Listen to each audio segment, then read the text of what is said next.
morning and welcome to Brandenburg News Network. I am Donna Brandenburg and it's the second day of May 2025. Welcome to our show today. We're going to start out today with Off the Grid with Shawn Starry and Ralph the IT guy. And in the second hour, we're going to be talking to a couple of people who are by the Midland School District and exposing that there's actually a group of attorneys that are coaching the school systems on how to kind of avoid telling the real issues or what's really going on within our bond issues in the state, which I find to be, there's just seems to be no end to the ways that they like to hide things from everyday Americans who just want to do the right thing. It's kind of crazy. So we're going to go off the grid here onto some crazy subjects that, you know, I like to question everything. And just so you know, I've been talking about Axe My Tax and the nonsense going on with that. And I am going to stand by what I have said. I'm getting drawing a lot of flack, which I find that the comments that are coming back is Donna Brandenburg is this, Donna Brandenburg is that, but they will not debate this situation. They absolutely will not address my problems that I have with this, with the fact that, we've got BlackRock out there that's buying up single family homes. They're at 600,000 single family homes they brought up, that they bought up.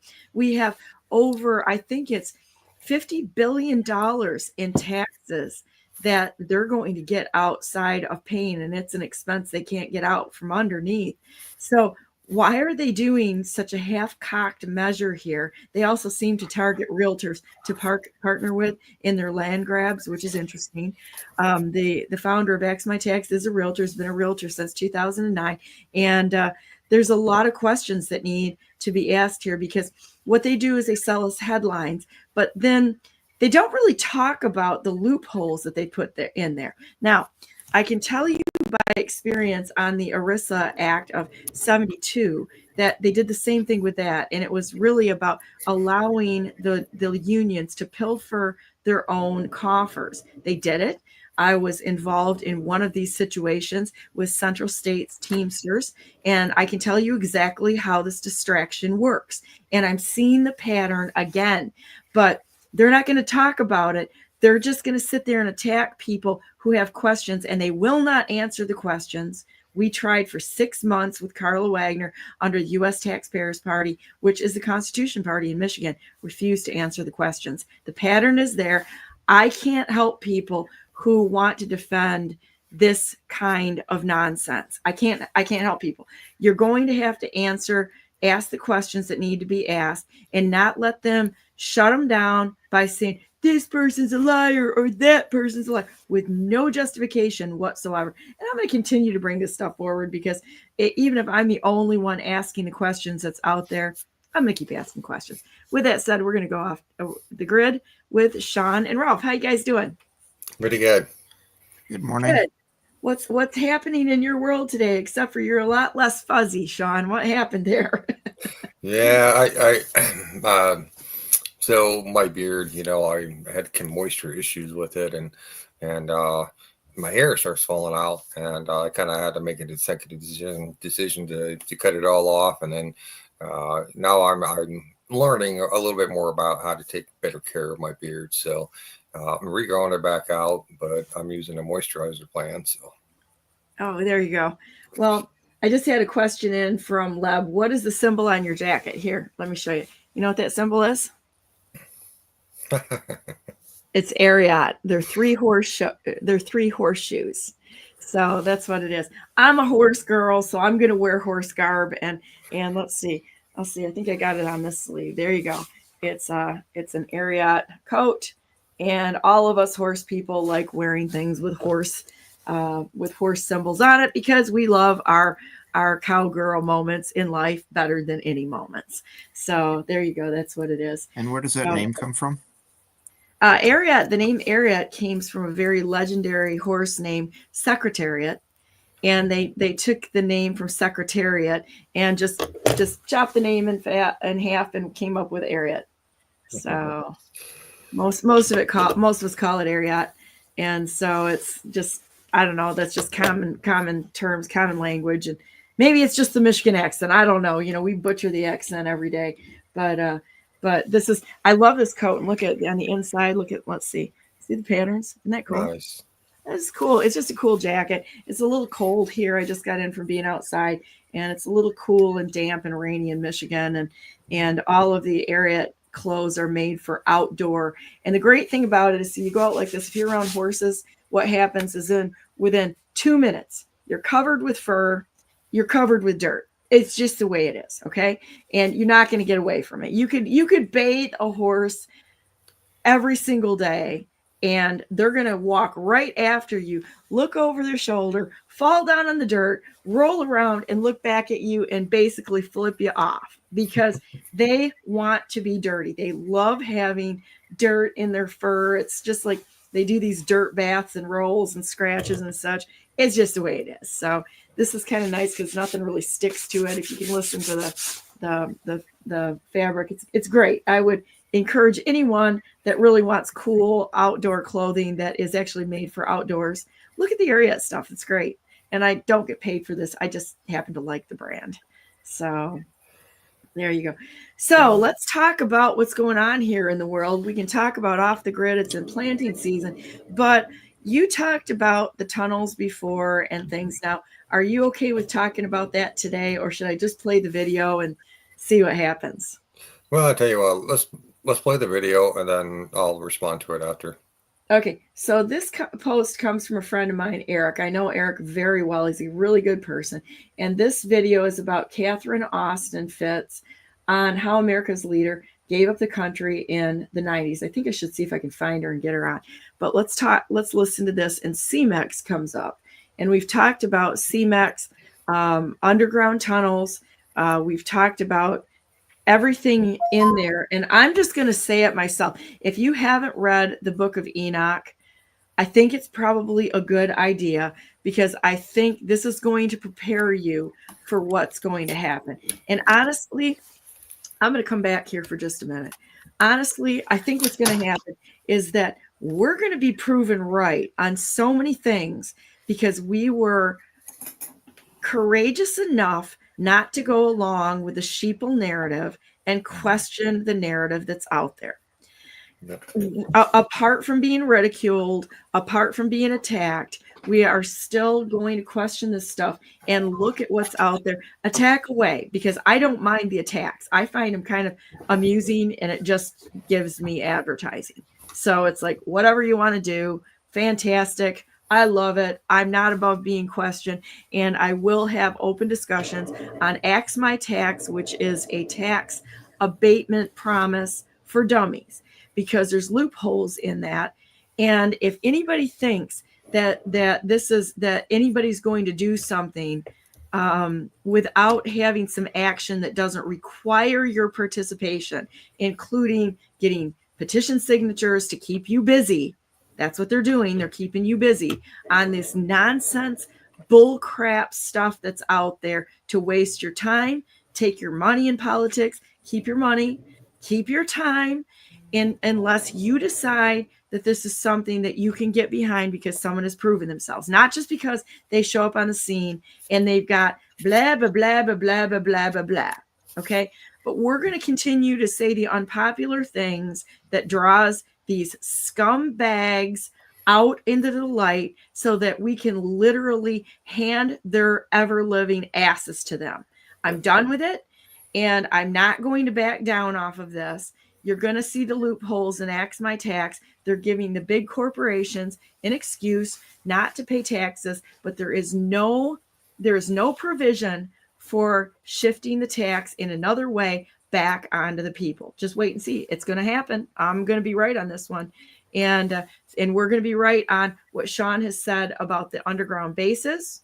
I'm going to say it right now. I think we're going to see Nephilim. I think we're going to see all kinds of stuff come out of there. We're going to see things that we as a people are perhaps not prepared for.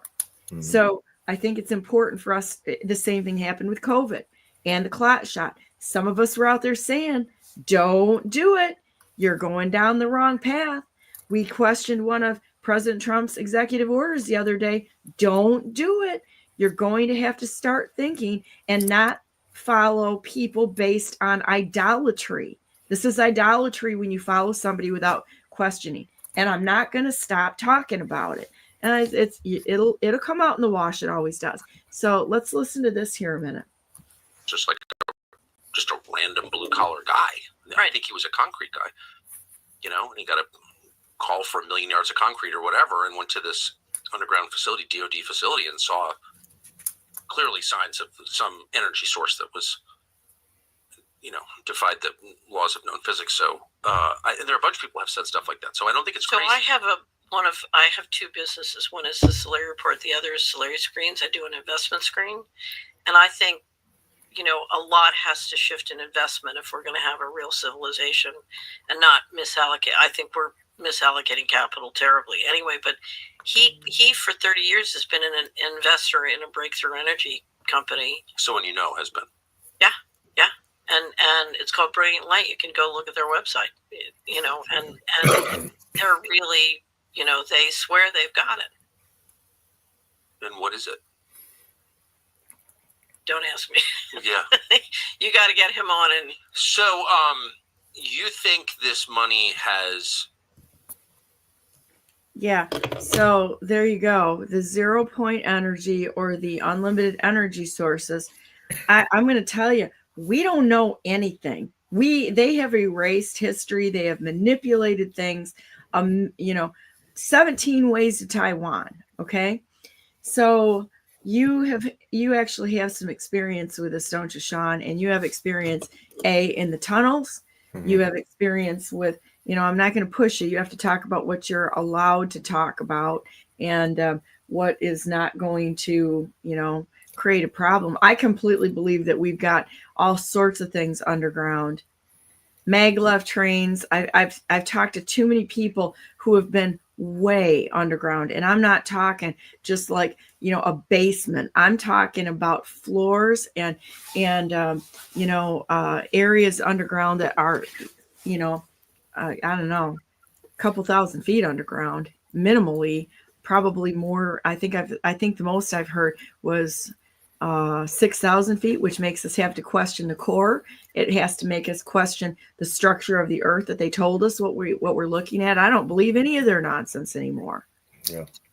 Yeah. So there's 2,200 underground bases now. She was talking about. I seen in a clip that, based on her research, she estimated there was 170. There's a lot more. There's 2,200 underground bases worldwide.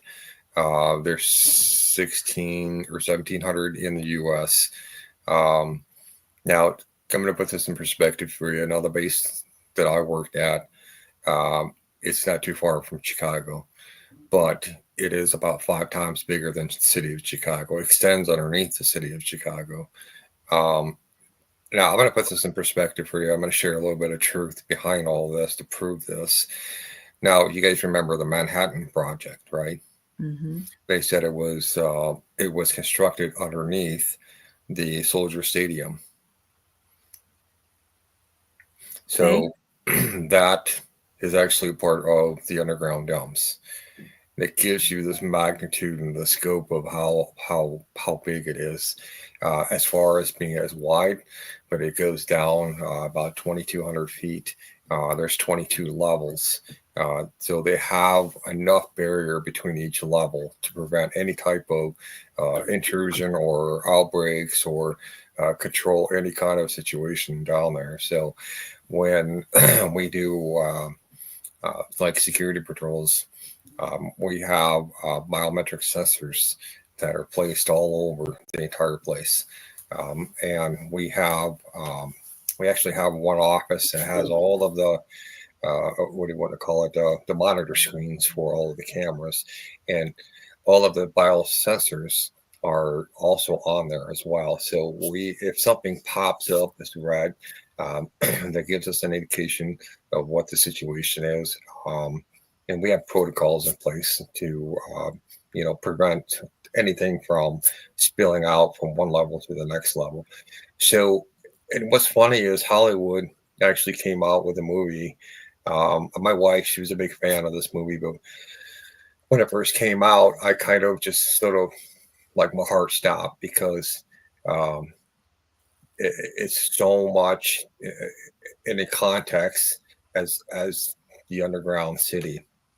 There's so much truth to this movie that it, to me, is kind of like their way of flaunting this information. What was it called again? It's called Resident Evil. Resident Evil.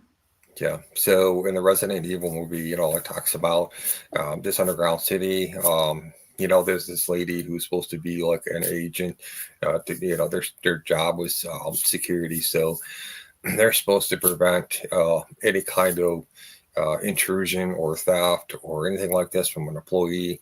One of the employees, actually one of the guys that was working security with her, they're supposed to be like a married couple, but they're supposed to watch the security apparatus. They're like built-in spies for the underground dumps, but their like house is on the surface level, but it goes into the underground dumps. But the husband, I guess, ends up betraying the corporation, and he lets loose the T virus in one of the labs. But he had already stolen, he stole a bunch of other viruses and the antidotes, and he threw a virus into the room, closed the door, and starts walking out. And they have a security protocol that any type of virus gets into that particular event system, everything gets locked down. The vent systems get locked down on that floor. Everything gets locked down. Nobody leaves. And they have teams to come in, and kind of investigate it and figure out what they need to do. They have cleanup teams. So Resident Evil is not that far off. Now they kind of expanded on that, and they made it into a zombie movie, and mutations of this and that, kind of a war, kind of a sci-fi kind of thing, which is kind of interesting. But in reality, most people don't understand is that these underground dumps, they actually do have their own CDC, which is at the very bottom for a very good reason, because they have a lot of their experimentations go on down there. They have man-made viruses. They have some stuff down there that that I know of, that they have done some experiments on the surface level, like in Ukraine, for example, in 2013, 2014, and they're trying to contain it. You have the CIA trying to contain that whole situation, like the deal with the bath salt down in Florida, where that gentleman was eating into somebody else, right? And they were controlling the media, trying to control the narrative, and said, "Oh, the guy was high on bath salt." But then the CDC comes out with the actual report. You can go to the CDC website, but you type in their zombie virus preparedness guide.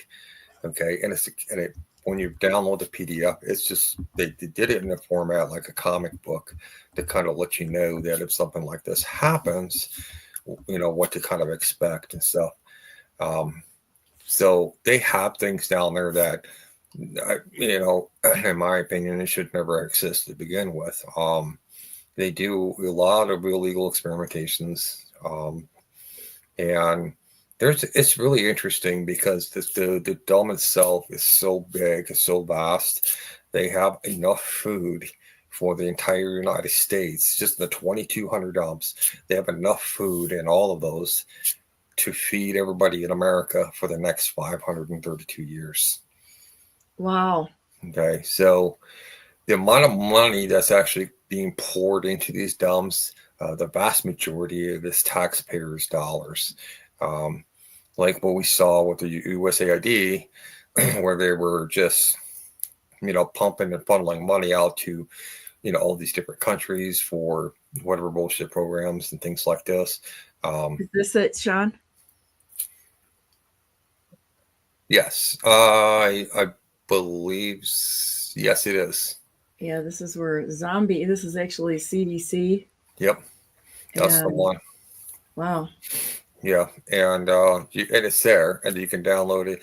There was a a CIA agent, a female CIA agent who had placed a undercover camera in her purse, and she recorded a briefing from the head of the CIA in a meeting talking about this, and he was pissed off because they didn't that they wanted the CDC not to report or not to put this information out, right?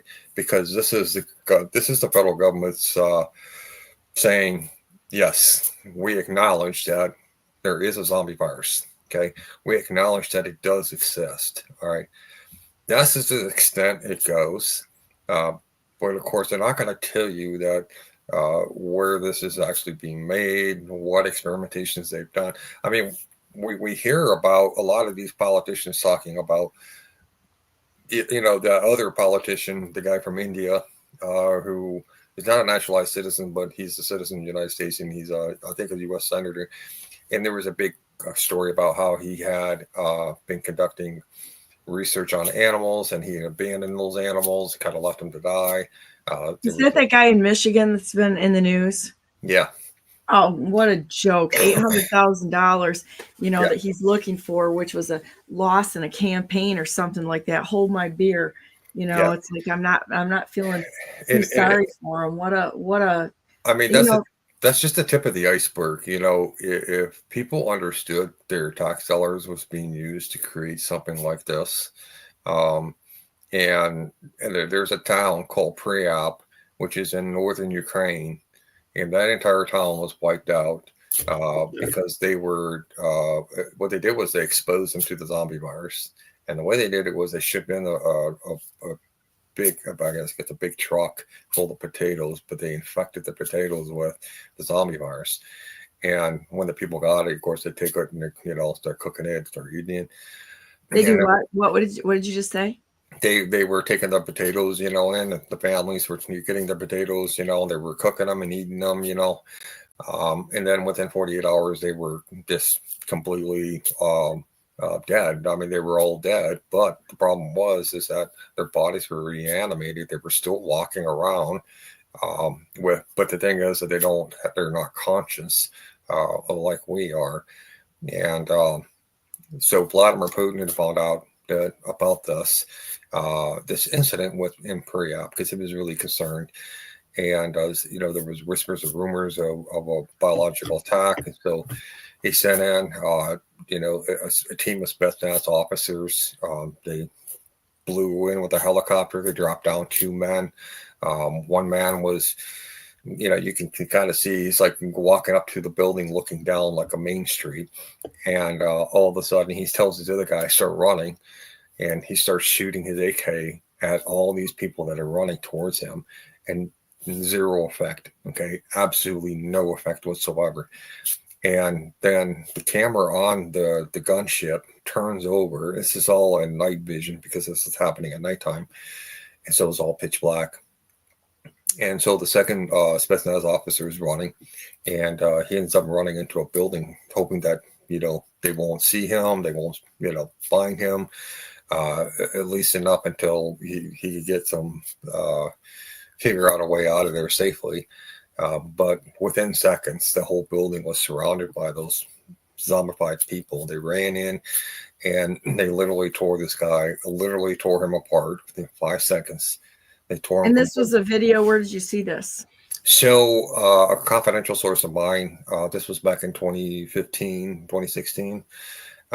He had reached out to me and said, hey, he just sent me this link, right? Just look at this. So I popped open the link and I'm watching this whole thing. I'm actually I can see time, date stamps on it. I can see Russian writing. I can see Spetsnaz, I can see there's, this was being recorded right off of their gunship. And then you see this whole event unfold. And then I sent a message back saying location, and they said Priap, Ukraine. And that kind of just really it really caught my attention. I took the video, I saved the video down, and then I had a back channel that I was trying to share this with people, and somebody took the video and they put it out on the internet, and then the word got out to Rockstar Video Games, and Rockstar Video Games saw the video, and they wanted to know where the source came from. And so they contacted me through back channel and said, "Hey, we'd like to pay you for this video." I said, "This video does not belong to me. It belongs to a Russian backlink channel, and here's the link." And so they went to the link, and then they text me back, or they emailed me back, and they said, "Hey, listen, that link it's broken. It doesn't exist anymore." And I said, "Well," courtesy of the CIA. Well, I told them, I said, "Well, this is, you can see, I mean, if you just go into the information on the search for the information of that video, the original text on it, it'll show you where it came from," which they did. And they said, "Well," I told them, I said, "I don't want to get money for it. All I did was I just put it out because I wanted people to be more kind of aware about this situation, what's going on in pre-up Ukraine." And so Rockstar took it and they put it into one of their video games. And then what has happened is, this is much later. I think it was around 2020, 2021. I released the video back again because my NDA is expired. So I put the clip out just so people could see it. And all of a sudden I get this response from the Gen Z. "Oh yeah, no, this is a Rockstar video game. This is from the Rockstar video game." I said, "No, look, when was the Rockstar video game created?" And this was in 2016, 2017. "Okay, well, this is like in 2014. You can see the time date stamp on it. And it shows that right in there, right? So and eventually, after a while, I just kind of got tired of debating people. But then TikTok took that video down, and then they took my entire account down as well. You still have it? I still have the original video. Yeah, I do. Is there anywhere I can find it online that you know of? Yeah, there's several different sources. I think on YouTube, they might have a video of that. It shows, if you type in zombie attack in Ukraine, yeah, you can type in pre-op Ukraine, or you can put Rockstar Video Games zombie video, but it'll show you. Okay. Well, like we always say, archive everything offline, because otherwise it's so easy for stuff to just get to disappear or get rewritten or falsified. Mm-hmm. Yeah, there was that particular video got suppressed for, I want to say, 2 years. You could not find it anywhere online except for on the Rockstar video game. But after Trump got back into office, then a lot of things started coming back out online, but they just kind of bury it in the search, in the search bar, especially on Google. They buried it. I think I was like 30 pages in just to find it. But how do you spell the city name? I'm going to see if I can find it. What is it? Say that again. What's the name of the city in Ukraine? It's called Priap. It's PR. I'll try. Yeah. There you go, pre-op. I just see if that's the right spelling. We'll see what happens. Well, let's see. And what's interesting is that not too long after that incident, this was right after Biden got into office in 2020. That's when the Russian and Ukraine war started. So a lot of people think, this whole Russian-Ukraine war is about, Putin trying to take over, Well, the issue is that he was trying to stop a lot of the bio labs that were conducting all this research over there, and they were conducting the researches on the people of Ukraine. And that's something that you never really hear anybody talk about. And I'm pretty sure the congressmen that are on the armed select committees, they know about this, or maybe the CIA is withholding that information from them and just kind of feeding them like small bits, but not the whole picture. And that's kind of what a lot of the unelected bureaucracy does. Does it look familiar?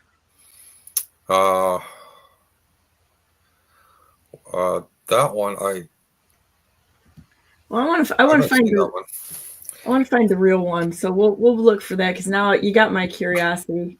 let me see if I can pull it up, and then I will shoot you the link. Yeah, if you just put it in the private chat, that'll work. Sorry about that. That's all right.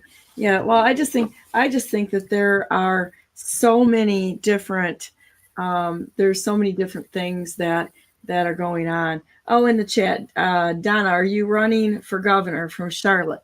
You know what? I'm watching all of these people that are stepping up to be governor, and I'm just going to tell you right now that everything's on the table. Everything's on the table. Right now, I'm filing lawsuits because this petition nonsense that's going on is going to get nowhere. Have any of these worked? Please, someone answer me. Do any of these petition signatures work? Or signature petitions with signatures? Because all I can tell you is all I've seen is every single one of them has either failed or not been what they've sold people they are. Okay, we've got another one here. Let's see what we got here. Ralphie Buddy has got this, so let's see what you're bringing up here. Yeah, so this video is not, while you're looking for the other video, this is one that, to give you an idea of how easy it is anymore to synthesize a custom virus, this guy engineered a custom virus to cure his own lactose intolerance. And if you watch his follow-up videos, it did work. Growing a virus that codes for a functional copy of the lactase enzyme, because I am very lactose intolerant. This is the final product. I had to package it into 3 pills because that was what I could get microcrystalline cellulose to fit into. Kind of damn. I'm a little worried because I am allergic to penicillin, and we use penicillin in media. So I've got some Benadryl. So I'm going to take 2 of these, and then all of these. And the idea is these will open up in my stomach, release the virus, and then the virus will go into my intestinal lining and give me a functional copy. I do not advise anybody to do this, just so that you know.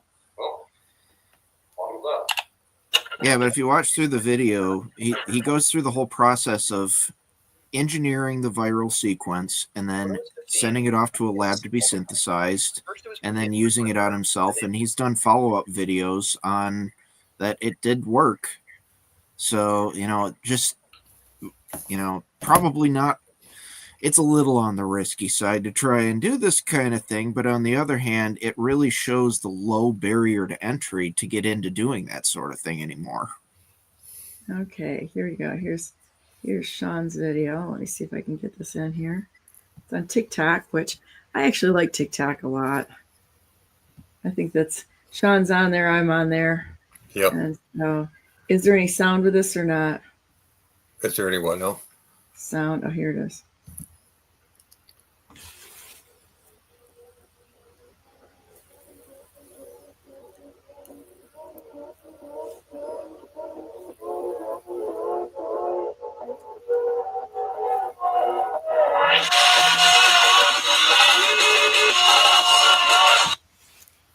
Let's just watch this. So he was trying to shoot at him, and they're just like, yeah, he had no effect whatsoever, and they tore him apart within seconds. wow. And this is the thing that people don't understand, is that particular video has authenticity to it because number one, this is a thermal image that's taken off of a Russian helicopter. It's dated, it's timed. It tells you the thermal for. It tells you the signature is TXT 17. So this is not something that at that time you could not just I mean, there wasn't the technology wasn't there for as far as CGI goes, because you know with CGI nowadays it's not seamless. You can find a lot of errors in it, like an extra finger or a third leg or whatever, and a lot of CGIs are very artificial. You can see and you can feel the artificialness. This is a legitimate um, um, military video that was taken from a Spetsnaz chopper. So um, this occurred in Priyap, Ukraine, which is north of Kiev. And Kiev is known as the center or the center hub of where a lot of the biological experimentations and things like this take place. They shamelessly been using it on the people of Ukraine. Um, you know, this violates the Geneva Conventions grossly.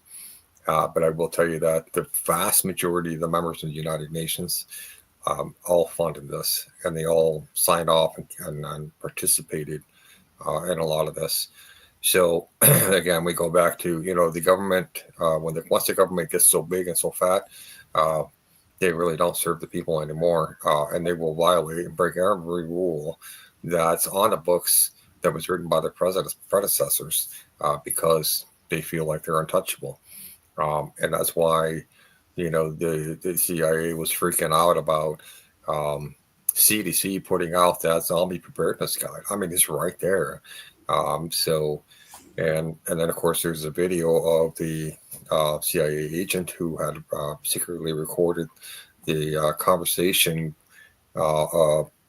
between her and the staff, and then there's the CDC, the CIA director, who is really pissed off because CDC was putting this out. But they had the Florida bath salt incident contained to try to kind of steer people off from the fact that this guy was a zombie and that he has somehow contracted the virus. But it's not one of those kind of viruses. It's a virus I understand. Like if you get bitten by one, right? And then all of a sudden there's, you know, it multiplies and multiplies. It's a 1-to-1 ratio, which the spread of the virus is a 1-to-1 ratio. So, but if you drop that one person in a largely densely populated area, that number then becomes exponential. But you get it in a controlled setting and with a limited amount of people, they don't have to worry about outbreaks. But it's really interesting how they downplayed it. They don't want people to know any truth about it, right? So, and that was massively concerning for me because, you know, you get to a point where you think, okay, well, who can I trust, right? Who can I trust in our own government? No one. I don't trust anybody in Right. it at this point, because even if you have a good person, if they get threatened or coerced, you know, they most people will fold. Or if you have a good person, they may be being fed bad information. Or let's just say the executive order that we went through on Wednesday that President Trump put out. The order is not a good order. It's just not a good order. Now, I'm not going to say that everything is straightforward or what we see. President Trump typically will throw things out there because he's the bait, and he will throw things out there to see who bites on this or who gets it and who is willing to go along with anything that's put in front of them. Or if they're going to question it and say, all right, we love you, President Trump, but this one is not okay. I actually put a video on my and this is disturbing to me. I put this video out there that shows some cops beating up this. Let's see if I can find it here. Beating up a guy. Let's see which channel I put it on in a minute. I've only got a ton of them. Yeah, I gotta get it on my Telegram channel. It's on my X channel, but about these cops that were beating up a guy on the road. They're just beating the crap out of him. Three cops on him, just beating the crap out of him. This executive order gives cops immunity for anything, and I'm sorry, but I'm not a fan of the police departments because they're policy enforcers. We need to have the sheriffs, which are constitutional sheriffs and peacekeepers. They're there to keep the peace. They're not there to shove the unconstitutional policies down people's throats. And all I can say is that when you see the problems with police brutality, they're not perfect. And I can't say that I'm going to back the blue under every circumstances. I will not say that. Now, I think that the police have this is one of those things that there's problems on both sides, because, you know, they go after good cops and try to use some crappy excuses, and our injustice system protects them. That's not okay. Right. But we need to go back to constitutional sheriffs and, honestly, the militia, where people have stand your ground. If somebody comes on to threaten you in your house, you have a constitutional basis to back. The highest law in the land protects that right. They've just taken it and absolutely wrung everything they have out of it in order to push their pretended legislation and neuter the people of the United States by basically offing our rights one at a time. Citizens arrests really should be one of the primary ways that laws are enforced. It is supposed to be up to the militia, the people, and then they can be prosecuted by the sheriffs. But, you know, we should really be, it is all of our responsibility to uphold the laws. Yeah, and that's the thing about a lot of people don't understand. So the sheriffs have been around since the introduction of the Constitution itself. The sheriffs have been around since then because they're part of that constitutional process. But it wasn't until right around 1850 that's when they started coming out with corporate police officers.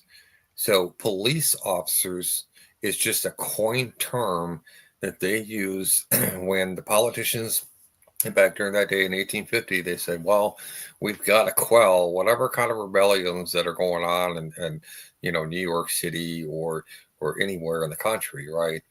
So we want to politicize this to a point where whoever is in power can use their police to police their cities, their towns, their rural areas. You know, it was just a way for them to try to overstep the constitutional sheriffs that were put into place at the beginning.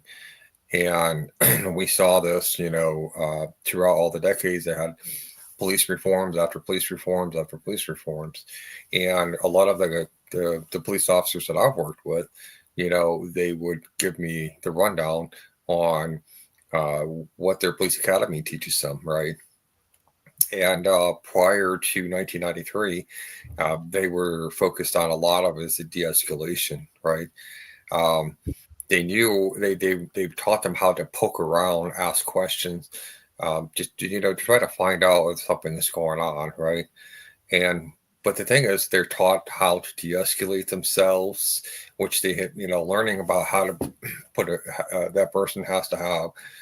And it was a qualification that they would do back then, but that they had, they go through a questioning and interview questioning, but it's also a psychological exam too, to see if they have a governor, an emotional governor, that if this police officer was going to be, this person was going to be a good fit to be a police officer or not. And then 1993 comes along, and Joe Biden introduces the police reform bill and the crime or the crime law reform bill. And one of the first things they did was they had to change the way the police officers are being trained at the police academy. And so they put in an emphasis on de-escalation techniques and focus heavily on antagonizing individuals with questions, right? They're not like digging to find out what's going on with the situation. They're actually antagonizing the person into revealing information that's not true and credible. to antagonize the person, because they target certain individuals. And if they could target that individual by antagonizing them, getting them to be resistant or to attack a police officer, then that's their goal. And the whole goal is they've got to make so many arrests, they've got to make so many stops, and this all comes back to the corporate policing system, where it's all about the money, right? So when you've got so many people going to jail over something bogus, as simple as, they've got a taillight out and they get stopped by a cop. The cop says, okay, you got a taillight out, right? A normal cop would be looking around normally, anybody asking, where you coming from, where are you going? Just typical questions, and say, okay, well, I'll, run your information or whatever. Nothing comes back as absolutely clean. Or even if the person have already had a record, which means, okay, this person's gone to jail or gone to prison for 2 years, he served his time. Okay, so he's done. He's no longer would be considered a felon, because a felon implies that you're doing the time. Okay, and they changed that language in 1993. And then, so when you get out of prison, you get that stigma on that person is you're a felon for life. No, I already served my time, right? But the cops don't know that, especially the younger generations that are going to police academy training. They're giving them false information. They give them bad training, lack of training, and then what they do is overwhelm them. Once they get in and start working as a cop, they could be doing 4 or 5 12-hour shifts a week. When do they ever get time to go out and actually do some more training, right? Do some gun safety, right? That's the number one thing, is gun safety. And if you go back to the FBI reports, the number one class of people who have the largest number of accidental discharge of a firearm is not the American citizens, it's the police officers. Why? Because the vast majority of the police officers don't come from families that have gun backgrounds, right? Where they've gone hunting or, that kind of a structure. So when they go through police academy, they have a basic requirements. They shoot on a piece of paper, they pass, they're good enough. They push them out the door. It's not about quality, it's about quantity. How many cops can we get into our city to patrol the streets? And they've got some really bad training. They got bad teaching, bad advice. And what it did was it created a crisis. So that's why you see a lot of police beatings. Like we saw back in the 80s, we had the Rodney King situation, right? That could have been, easily averted if the cop had gone through de-escalation training, and if they had investigated that officer to see before they hired him, does he have a governor in his emotional response system? If he doesn't, well, you're too toxic. We can't hire you. It's not good for our city, right? We need somebody who's going to be level-headed, who's going to assess the situation, make good choices, and keep the streets safe. But we can't. Well, look at what they did with the J6ers. The J6ers, it was the people in uniform that provoked by pushing people down the stairs. They grabbed Jaleese Middleton, who is somewhat disabled. They grabbed her by her scarf and dragged her backwards, and she was praying. And they literally attacked the people. And why did they do that? They wanted to get the guys to start defending their family and their family, their wives and such. These people are absolutely pukes. And I feel sorry for the good cops that are out there. I really do. But it goes into this is that I'm sorry, clean your own house out. We have to clean our own houses out of the corruption, or else we're kind of complicit. And I don't care who you are. If you're with a group of people and they're doing the wrong thing. I mean, look at the Republican and the Democrat cults. They're cults. And they're a threat to this nation. They're being paid off by foreign sources. And I'm sorry, if you're not willing to clean the junk, the trash out of these organizations that you're a part of, you are the problem also. Yeah, and it goes, you know. And I was having this conversation with somebody yesterday, and they asked me a really good question, like, when did all this start? And I said, well, let me give you a clue. Do you know about the silent generation? The silent generation was back in the 1920s and 30s. You know, why did they call them the silent generation? It's because in 1913, when Woodrow Wilson sold out the United States to the private banking corporation, they basically said, well, they lied to the American people. It was published in the newspaper article and the New York Times. It says, we're broke, right? And one of the truth of the matter is, in the U.S. Treasury showed that we were $2 million in the surplus, and that was from all the tariffs.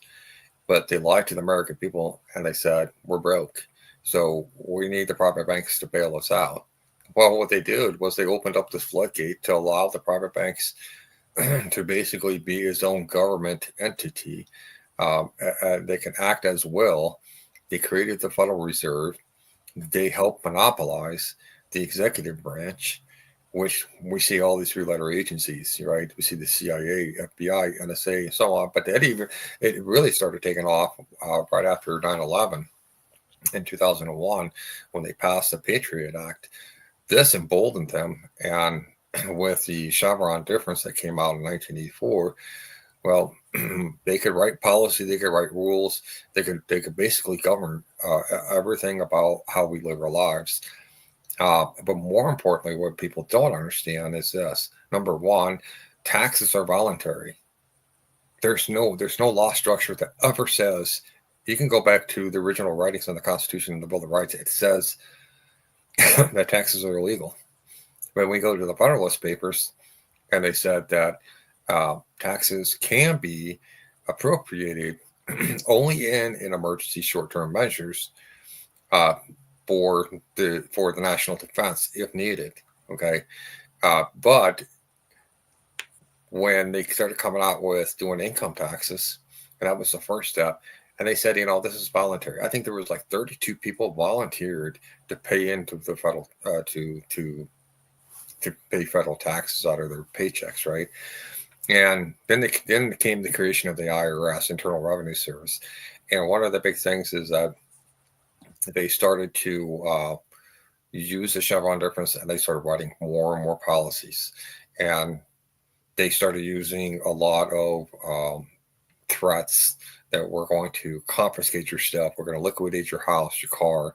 We're going to throw you in jail for, you know, not paying your taxes and things like this. But then it comes into the other problem is that the judicial branch, a lot of them have been bought by the private banks. You know, they get stipends, they get, you know, so many convictions, they get, you know, kickbacks on this. Well, they take 18% of the money judgments in the state of Michigan in their little civil action jurisdiction nonsense, and they put it towards their retirement funds and such. So of course they're going to do things with they're only prosecuting things with money judgments that pay themselves a dividend for the judgment. This is so messed up.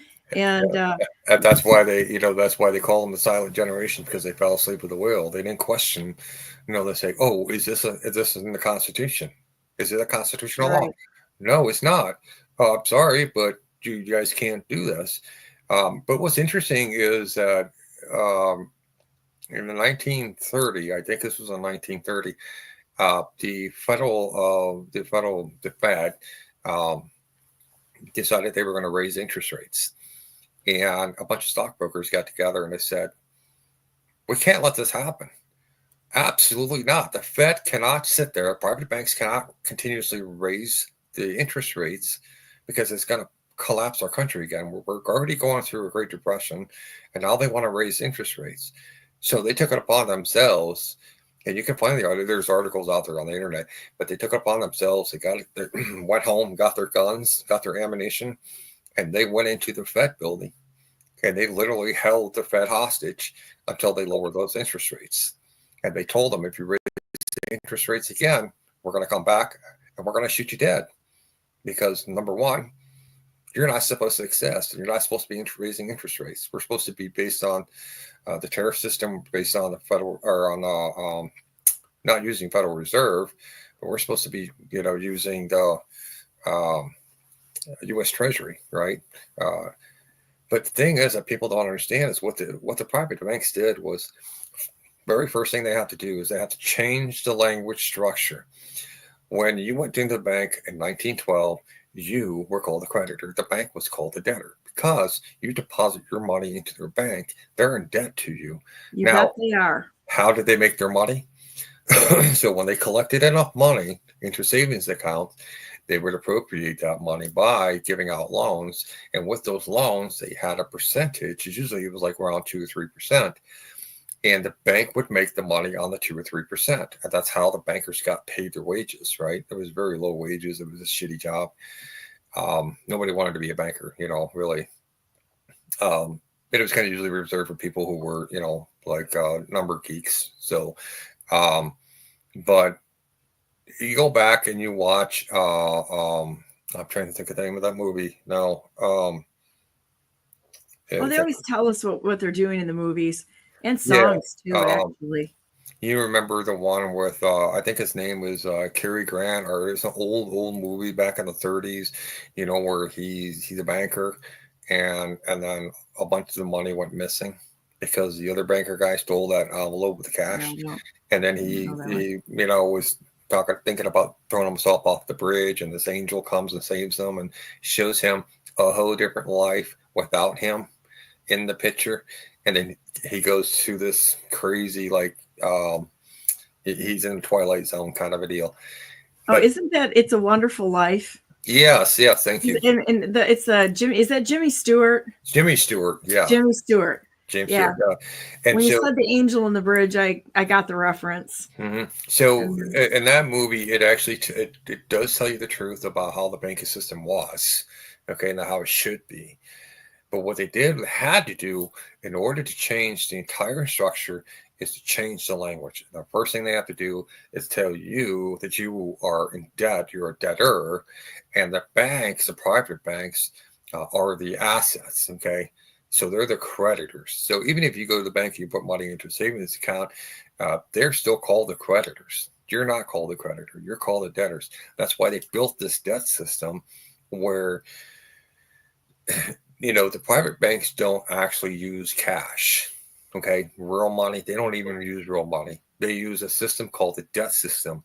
They have a bunch of debt that they use to buy other debt, okay? So it's all on paper. Yeah. We've got like $3 trillion in circulation. That's it. The rest of it is just a fiat. Oh, yeah, we have this much money. We have this much debt. No, they don't. They have nothing real. There's nothing real to back it. There's nothing real that's actually out there. Have you ever looked into that one company that basically owns all of the stocks on the stock market? Oh, yeah, like BlackRock? No, not even that. It goes deeper than that. There's one company, I'd have to look up the name of it, but there's one company that holds all of the stocks for basically everything on the stock market. They keep the actual stock certificates within the one company, and then they just basically shuffle around numbers in their system to keep track of who owns which stock certificates, but they're all actually just kept by this one company. I can't think of the name either. Yeah, I'd have to look it up. It should be easy to find. So I want to bring something up before we move on, because the cryptos are always in the news, and I'm not a fan. Okay, I'm just going to say that I'm not a fan. So this channel came up. It's called All Things XRP, and it said dark pools don't exist for XRP. Wrong. The truth, they're likely to. They're quietly shaping XRP's future. Dark pools are real, and let me explain. What are they? They are private trading venues where institutions move large amounts off the radar. No slippage, no retail signal. Obviously for Wall Street, now thriving in crypto. Kraken and SFOX offer dark pool style trading, likely including XRP. Coinbase might also, though that's unconfirmed. Now, decentralized dark pools are rising, powered by zero knowledge tech for total anonymity. I'm sorry, guys. I'm not going to sit here and give everybody this Pollyanna view of everything and what's going on. We have to question these things. This is how they've taken us hostage for years. And these people that follow these self-proclaimed gurus with these petition nonsense things who have never changed anything. They've never changed anything by this. Give me one case, please. They're giving us this illusion. Okay, number one, they're giving us this illusion that by having a computer coin, that somehow magically you're going to make a whole bunch of money in a very, very short amount of time. I've had a lot of people try to sell me on this. Well, I've got this program that it focuses on when we buy this, and then we basically dump it and sell it when it gets high, right? But the truth is, they're actually sales managers for these fiat companies. And what the fiat companies are trying to do is they're trying to dump the debt and take the money from us, right? So they turn around, they buy into all these like crypto or Bitcoin or whatever. But this is what people understand. They control XRP, all the digital coins that are out there. They control all of it. They're just changing. What they're doing is taking one fiat system, changing into another fiat system. Okay, so I agree with that. I agree with that analysis. So, and there's so many deficiencies in this system, but people are so conditioned to jump on hopium. They have hopium going on, oh, this person's going to fix everything. President Trump is going to fix everything for us. You know what, guys? He can't. It's too big.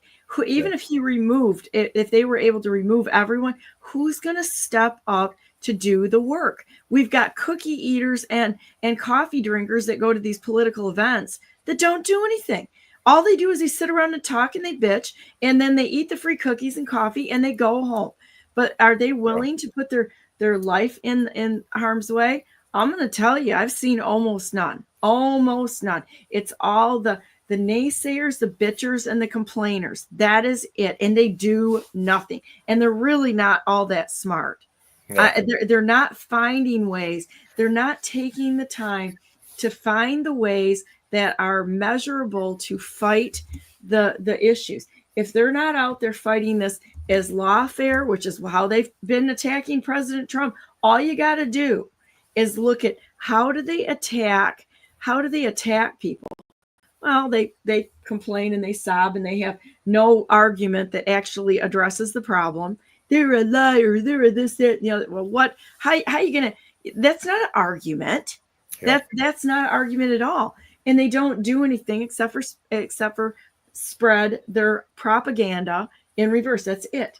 And so Seed & Company is a specialist United States financial institution that processes transfers of stock certificates on behalf of Depository Trust Company and Central Securities Depository used by the United States National Marketing System, which includes the New York Stock Exchange and NASDAQ. Seed & Company is shorthand for Phase Certificate Depository. Appropriately, seed means to give up power or territory because investors give up their stock and companies give up their shareholds to an intermediary. That is what's happening. It's all a shell game. And you get people that come up with this nonsense. And, I'm sorry, those of us who question things, we questioned it through COVID. We're questioning all of this stuff. You're questioning the biolabs in Ukraine that Russia was saying. I mean, don't question their belief systems, because man, they'll guard that little castle like it's the last rock to stand on, instead of looking at things not at what they want to defend, but to question it and make it stand the test of scrutiny. Yeah. And that's the thing is that, a lot of people don't, like when we get back to this talk about, working in the underground dump, it was at, Site 122. But what people don't understand is they were using a debt-based system. And they were also using the executive branch, 3-letter agencies. We got the United States Department of Agriculture, we got CDC, we've got the HHS, right? And those are the 3 biggest ones. Okay. What they would do is they would unilaterally use them by going to them and say, okay, well, I need you to write an order to go to this person, and then this person writes an order to this person, and then this agency is going to write an order and is going to send it out to the manufacturing companies. So let's say, for example, they need to get potato chips, right? And they want, say, 600 metric tons of Pringles chips, right? They're going to go to the Pringles company, and they're going to tell them, okay, you're going to make Pringles, but this is the way you're going to make them. Okay, you're not going to put all these additional chemicals, and you have to use certain machines. You got to make them a certain way. This is what you got to do, but you're not going to announce it to the public. Okay, and then what happens is they spend 12 months making all these chips, and every time they get done making these chips, they have a warehouse somewhere else, and they deliver everything by their semis over to the warehouse. They drop it off, and it's all stacked in pallets. So the first batch is going to be towards the end of the building where the big doors are, and then as they go throughout the whole year progresses, they start working their way to the very front. Okay. And then once the government gets this information about, okay, we know it's 12 months into it. So then what they do is they go and they issue that company paper saying, we're here to confiscate your 12 months of supply of Pringles that you manufactured that doesn't have any of these chemicals in it, right? So this company now has to take a hit. So they have contractors come in that just show up with their semi trucks. They stay in their trucks. They don't actually get out and go up and talk to the forklift drivers. They just deliver everything right into the trucks. They close it up. They tag it up with a lock and tag. If that tag is busted, they can't enter the dumps with it. Okay, the tags. And then they steal the food for themselves. Right. So this is how they know that they can't be tampered. And then when they come to the dumps, everything, the truck and all the driver, everybody, everything in it gets put through an X-ray scanner. It goes through what they call the sniffer to, detect if there's any other biologics in there that shouldn't be. It also sniffs for bombs. It sniffs for anything that's out of ordinary that shouldn't be there. They don't let them in until it's thoroughly investigated. And if it is a problematic situation, they have a way to reroute them to go back out. And they have all of the information of that driver, that truck, that trailer, and the contents inside, and they make sure that stuff doesn't come back to the dumps. So it's really, the security is so tight. But the thing is that they bring all the stuff in. Now, who foots the bill for the 12 months of manufacturing for, say, those Pringles, right? So they go to the insurance company. They say, okay, we're going to take let's say it's $1 million loss. Okay. It costs us $1 million to pay our employees. It costs also the machines to run, the electricity, to purchase the potatoes from, let's say, Idaho potatoes to make them, right? All the seasoning, everything that goes into that business. The insurance companies then will pay out a $2 million loss to that company. The company only claims for $1 million, but the insurance companies will pay out $2 million. This is how they keep the companies running and manufacturing food for the underground dumps. But this is what gets really interesting. The companies then can apply for grants from the federal government, okay? But they also do it through a backdoor system, which allows them to be able to recapture whatever money that they've lost in the books, right? They can fudge the books and they can get that recaptured back. So that's taxpayer dollars going out right there. And then the insurance companies will go to the federal government on and off the books, and they claim so much loss and revenue because you don't want to affect the shareholders. So you can't make this stuff up. I mean, there's just no end to it. No, and it's just a perpetuation cycle that just keeps going on and on and on and on. It's been going on since 1947. That's when they first started drilling for underground dumps. Well, insurance is theft right now because they're not giving the insurance coverage to actually the people that are paying into it. They're giving it to the people who are creating the problems in order to siphon the money away from we the people, just like the taxes are doing, just like the people in our government is doing. It's all to disable all of us and put it into them. So we're going to I've got to have my next guest coming on. If you guys want to stay on, let me go to a quick break here a minute. And then I will be bringing on Mel and Joe and Renita. And we're going to be talking about how they are, looks to me like, committing fraud on people over the bond initiatives. So can you guys, if you guys want to stay on, Ralph, you want to stay on, or are you going to take off? I'm probably going to need to get going. Okay. Shawn, you want to stay on? Sure, I'll stay on. Okay. Perfect. I'll be right back. Okay.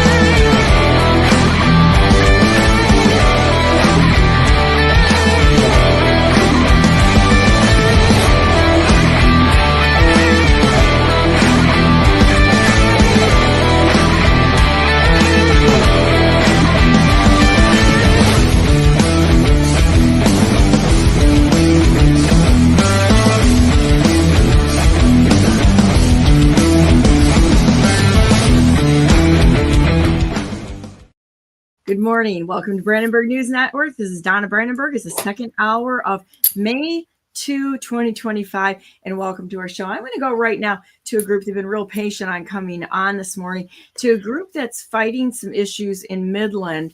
And it looks to me like we've got a real problem, but they're exposing all the things that are happening with the bond initiatives and how they're being counseled on how to maybe leave some information out so that the voters don't really have a good amount of information. Morning, guys. How are you? Good morning. Good morning. Good morning. Mel, Good morning. you there? Oh, there Yes, you go. I'm here. Yeah, Ali and Free, everybody's here. So are you guys going to turn your cameras on, or are you going to leave them off today? We'll need to leave it off for the moment. So Oh, okay, no worries. Well, I want you to introduce this and just tell everybody what's going on. And if there's something you want me to share, just tell me what it is that you'd like me to share. And I will, in fact, try to put this stuff out, because it looks to me like we really have a big problem with maybe intentional misleading of the voters when it comes to bond proposals. Is that accurate? it is. Unfortunately, it seems much of it's legal as we have been digging into more and more information on this process. Okay, the legal loopholes, like it happened with the ERISA Act of 72, as well as what I suspect is happening with Axe My Tax, as well as the bonds. People were going to have to get smarter. So tell me what's going on there, and what did you guys find, so that everybody knows what's happening in Midland? Okay, so just real quick, a little bit of background. Joe and I, we've been attending school board meetings for almost 4 years now, and sitting in those meetings, giving public comments, questioning things. We've had multiple FOIAs.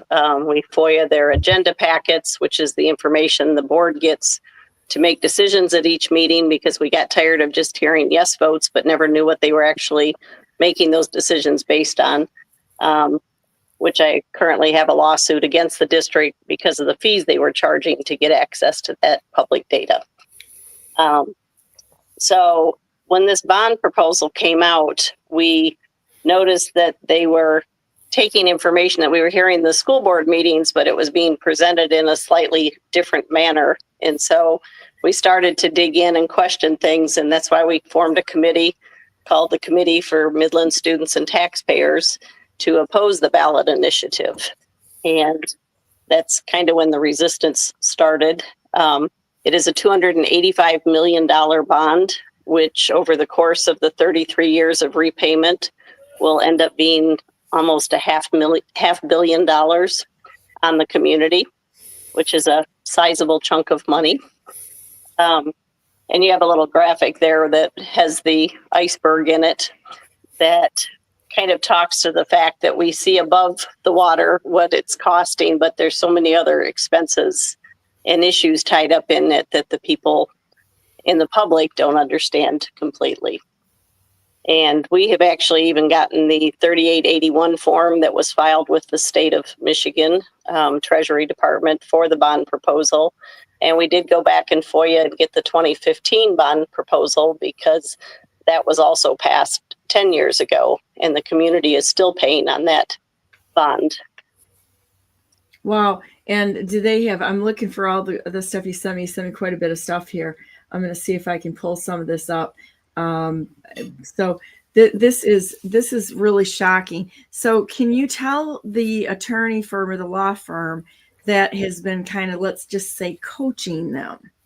Well, we came across a document early on in our campaign from Miller Canfield that if you look in the PDF I sent document, it has links and stuff to those websites that basically talked about Campaign Finance Act for school district elections. And so it gave them information on the do's and don'ts that a school district could follow in order to put a bond proposal in front of the public.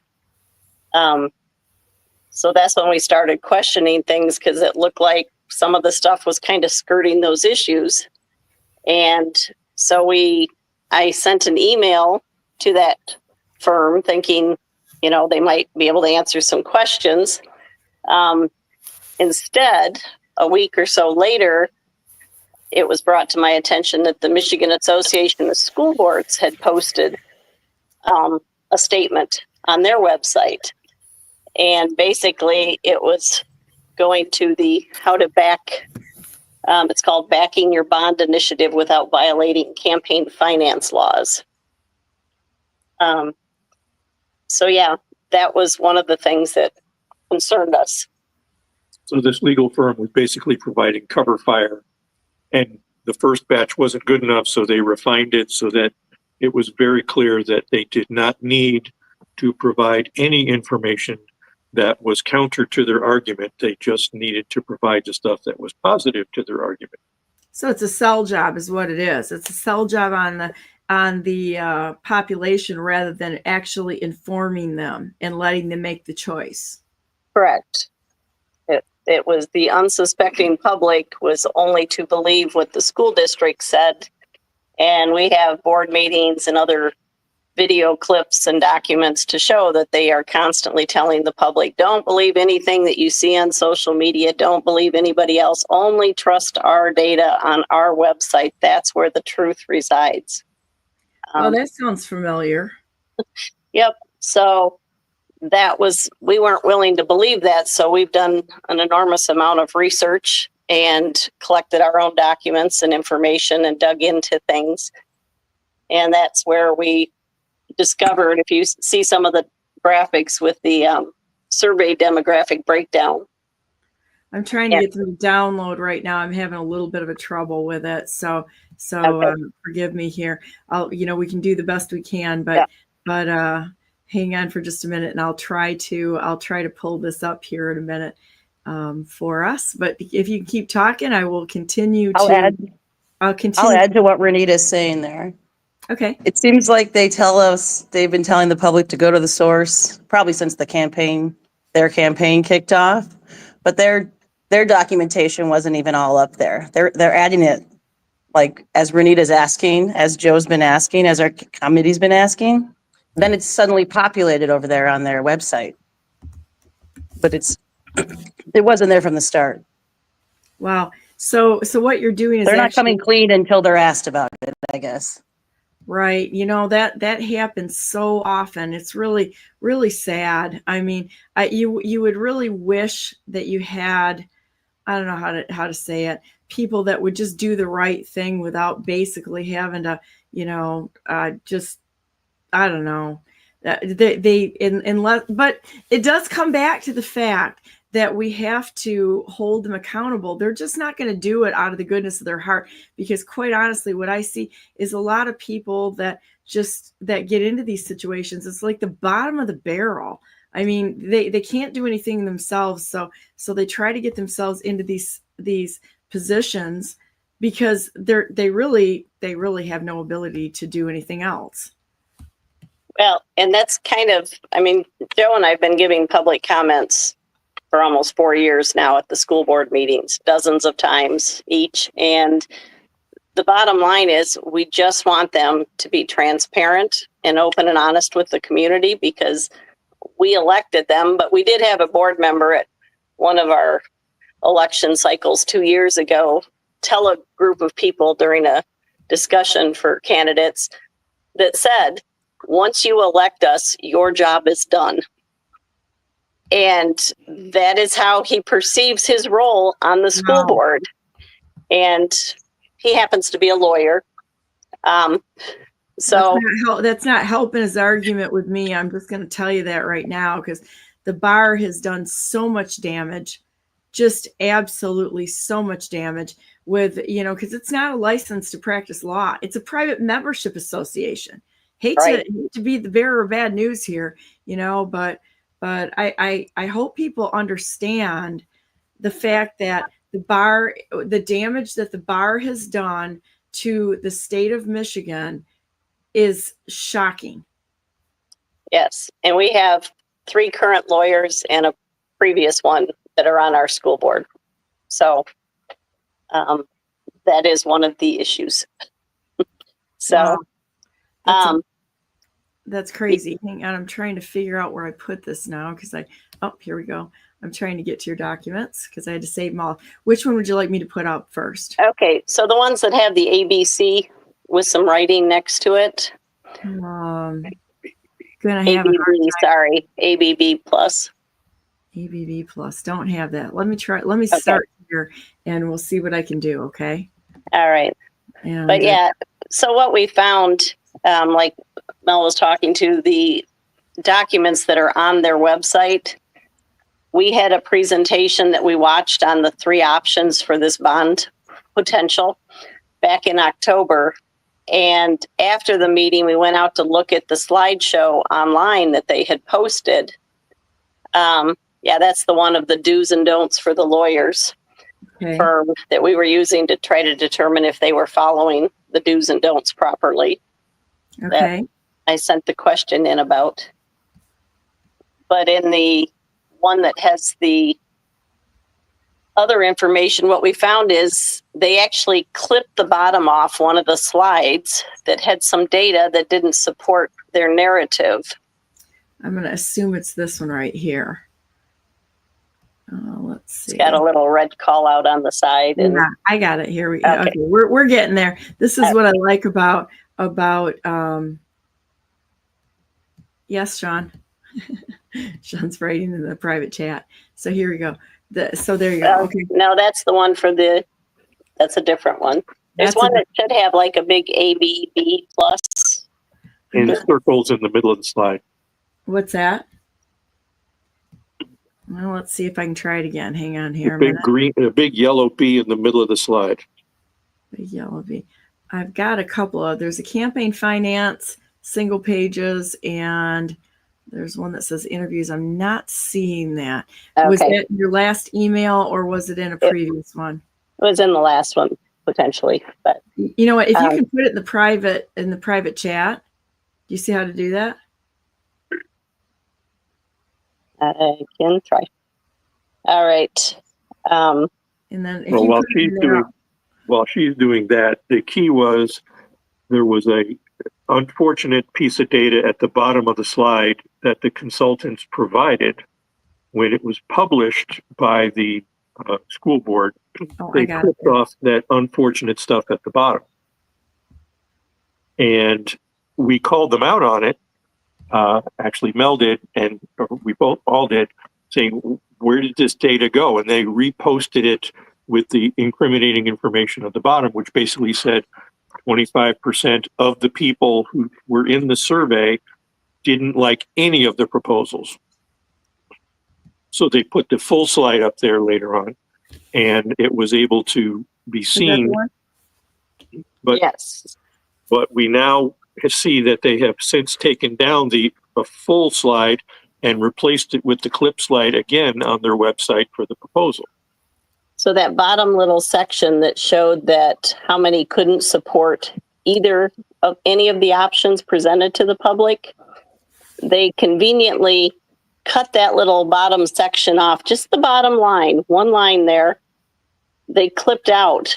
And so then you were not able, the public couldn't even see that of the people that they discussed these different scenarios with, 26% of them didn't like any of the options. But they've come to the public and told them, oh, the community voted, and this is why scenario A is on the ballot. And the reality is there were only about 700 people that voted for that scenario A, and we have 46,000 voters in our district.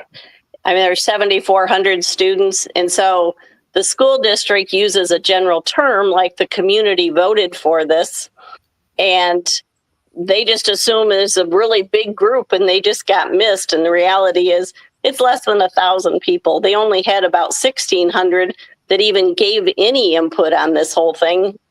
So, and I did, by the way, send in a FOIA recently asking the school board or the school district for a copy of all the documents that the consulting firm provided to the school board on this summary of survey results. And after several days, I got we'll get back to you in 10 days with our extension, which of course they're lawfully able to do, but that would be after the election when they'll finally give us that data. So now your election is next Tuesday? Correct. It'll be Tuesday. All right. So yeah, I think that's an awful lot of money for people just to rubber stamp without having their questions asked. But what's really interesting to me is how these local boards, township boards, school boards and such, how they will not answer the actual questions about issues going on. They gloss over it and they just kind of rubber stamp it. It's like our voices really don't matter because they're taking orders from above, from somebody from above. Right. That accurate? Yep. It certainly seems that way because when we ask questions, we get very generic terms. Even most of their media marketing campaign is done in generalities. Very seldom do you get actual numbers. Like, for instance, they just did a purchase of a robotics building, $4.1 million.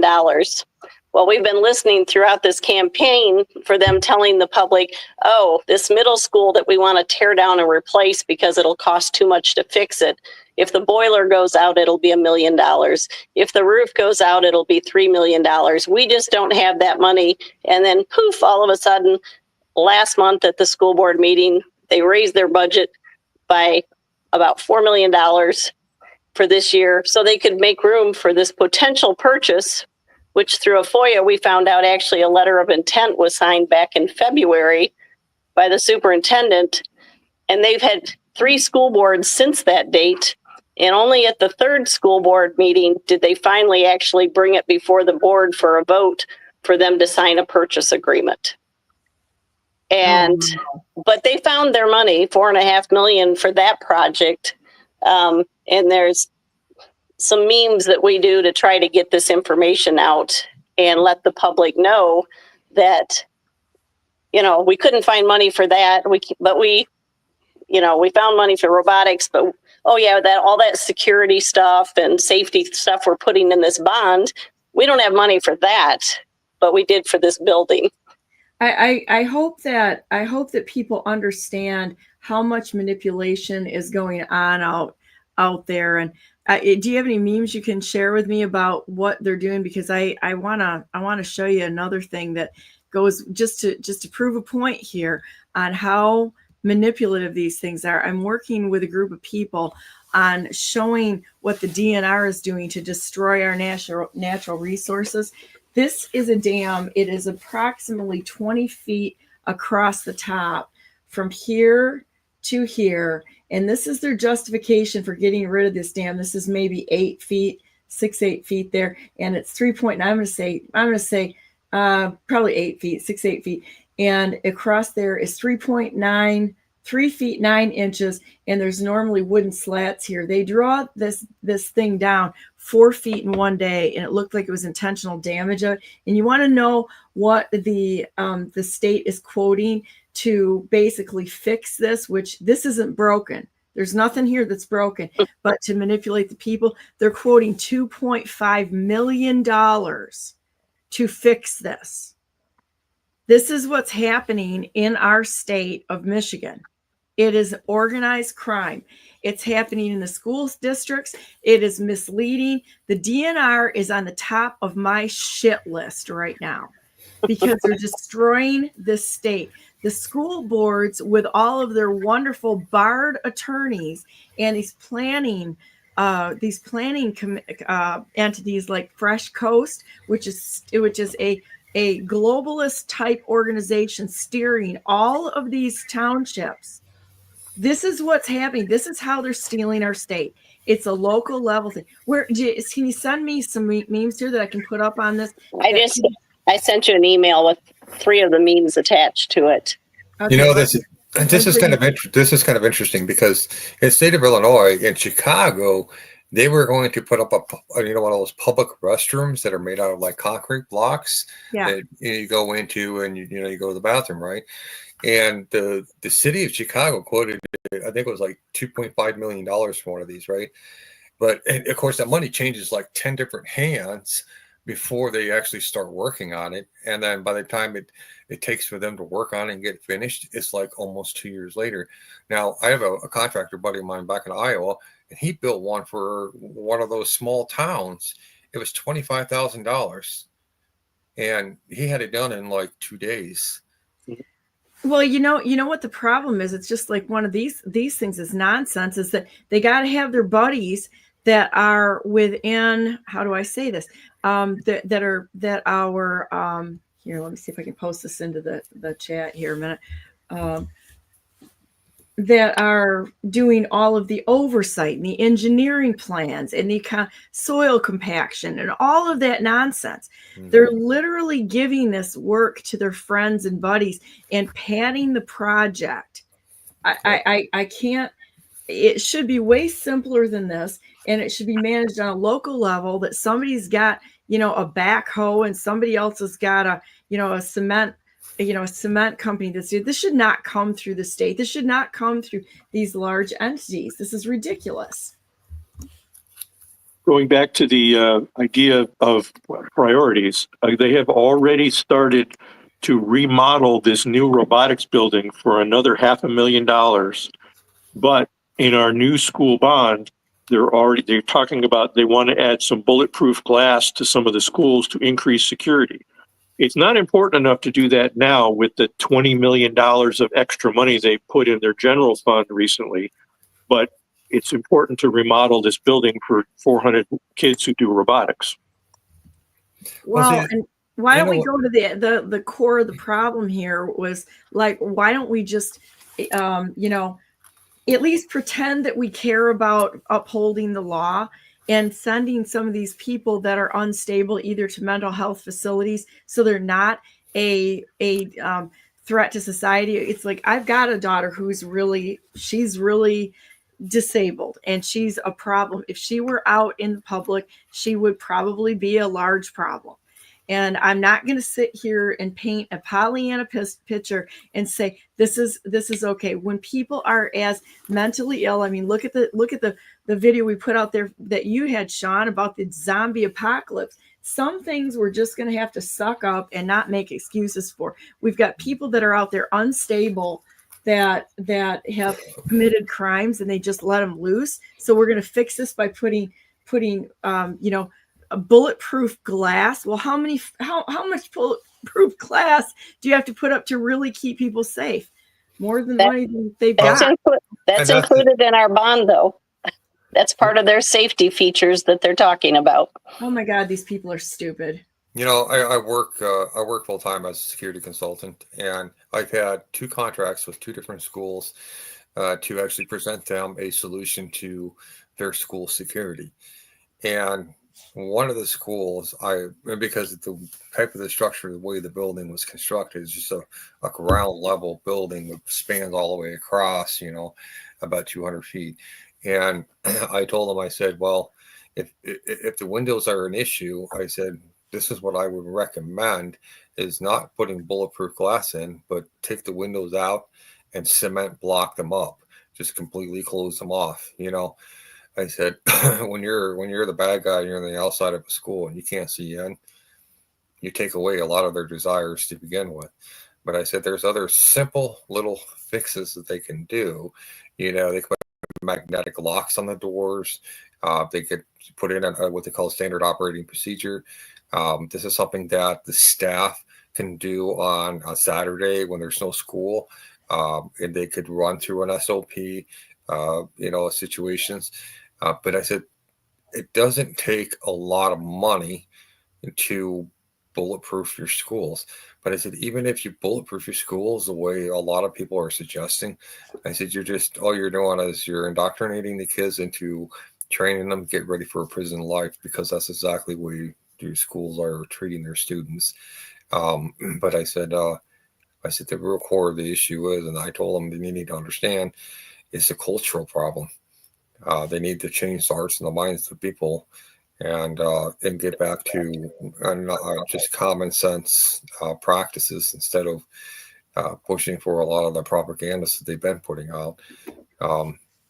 But I kept running into so much resistance from other schools, and the reason why, and the problem is the teachers' unions. If you're not in their teachers' union, they don't want you there. Why? Because they're more concerned about making $250,000 salary a year, and pushing drag queen story hour and all these other socially engineered nonsense projects. There's no education going on there. No, not at all. It's all about indoctrination, and that's something that more parents need to rattle the cages of anything. Like my wife and I, we actually took our kids out of school and we homeschooled them, but we didn't have a choice to be able to put them to a public school. We couldn't afford a private school because that's like, I think it was around $8,000 a semester per kid. So we decided, okay, we're going to homeschool our kids. And what's funny is that when my youngest one went to graduate from high school, and she went and took her SAT scores, and she scored higher than everybody else in her class, like way, way higher. She's got offers to go to colleges and universities, but she was homeschooled for 4 years. Yeah, one of the things we found when we were listening to the assumptions that were made on how this bond would be carried out, I'll let Joe kind of explain. Their house of cards is built on many things, and including the millage rate and how much it's going to cost everybody. But as counter to the population surveys, they're assuming that the student population is going to go up 5% in the next 5 years. Was that, sorry, 2.5% over the next 5 years, even though there are fewer babies being born in the state of Michigan as since the 1940s, which lets you know they're not coming. They're assuming that they're going to have an average growth of 1.65% in the taxable value, even though they haven't achieved that in 7 of the last 10 years. And they're also assuming that they will get a 4.5% interest rate on their bonds for the next 9 years. So there's all these assumptions to make their situation look rosy. If they screw up any of those assumptions along the way, our millage rates will be significantly higher than what it is they have predicted. Well, and look what they're pushing for. They're going to push for that growth. They have to have development and developers. So when you look at how all of this kind of stuff like dovetails together, it's just crazy. BlackRock has been buying up single family homes. So guess what? That pushes the development, leaving a lot of them empty. 60,000 single family homes. And they're leaving a lot of them empty so that it pushes up property values and rents in the areas. And coincidentally, Axe My Tax is trying to help them get rid of the $50 billion tax liability on those with no answer to the loopholes, which is what these people work on. Is it's all loopholes. If we don't start questioning these headlines, because they're great at crafting them to lead us astray and saying, as to your point, they've never hit the predictions. Who's getting the contracts on these two? $6 million to repair the Northeast Middle School, 4.5 for the robotic building renovations. Who is getting those contracts? And I don't know if you guys noticed this, but I did. When they shut us down at COVID, now I want you to think about that. The words shut down. we had so much money and so much wealth that transferred to these school systems. I've got a spreadsheet in the state of Michigan. And what did they do? All of them started building projects during COVID. Almost all of them did. And they were huge, huge projects. And nobody's questioning this. How did they do this when there was a shutdown? How come all of this building and construction went on? New schools, remodeled schools, added on schools, additions. I mean, it was unbelievable. The money that was going around this state, and who were the contractors that got the bids? How are they tied in with these people making the decisions? Because there's money going back. It's just like somebody put, Wanda Lulu put out here. It's true. It's like most people don't even know that the courts have a department that they fill out forms from your straw man. Money goes to judges, attorneys, lawyers. Then the living man pays it out. It's absolutely true. Low birth rate in Michigan, and everyone moving out of Michigan. Are they out of their flipping minds? Well, and what's interesting is they have been able to take information and very selectively, like school of choice is something that is not mandated, but optional for school districts. We've noticed in part of this campaign marketing they're using is they're talking about how overcrowded a couple of our elementaries are. Therefore, we need to build a new elementary. Oh yeah, and put pre-K in all the buildings, which is also not a mandated initiative.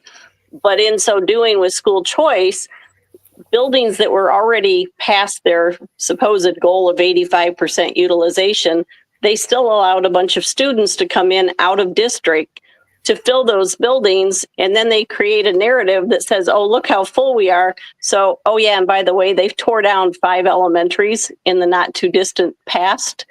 And now they're coming back at us going, oh, now we would like you to build a new one. And so the taxpayers have been kind of policed on all of this. It's a lot of different information and moving parts. So there's no way for us to easily educate the public. So that's why through our website and through some newspaper ads and things, we've been trying to get as much information out there as we can to say, this is not as rosy as it appears. They're showing all the nice, shiny projects that everybody will get. They've been blasting the parents of the students with emails telling them, oh, if this passes, because they can't say vote yes, but they'll say, if it passes, look at all the bells and whistles and shiny objects you'll get to vote on and your students will get to have. And so that's also another one of those things we were questioning, going, they're using the emails that parents gave them to communicate about student-related issues and school-related issues, but instead they're blasting them with these. They're sending mailers and flyers home. Propaganda. Please give me your let's see, hang on a minute. This is what you do when you multitask poorly. What's your website? It's Vote No MPS Bond at Weebly.com.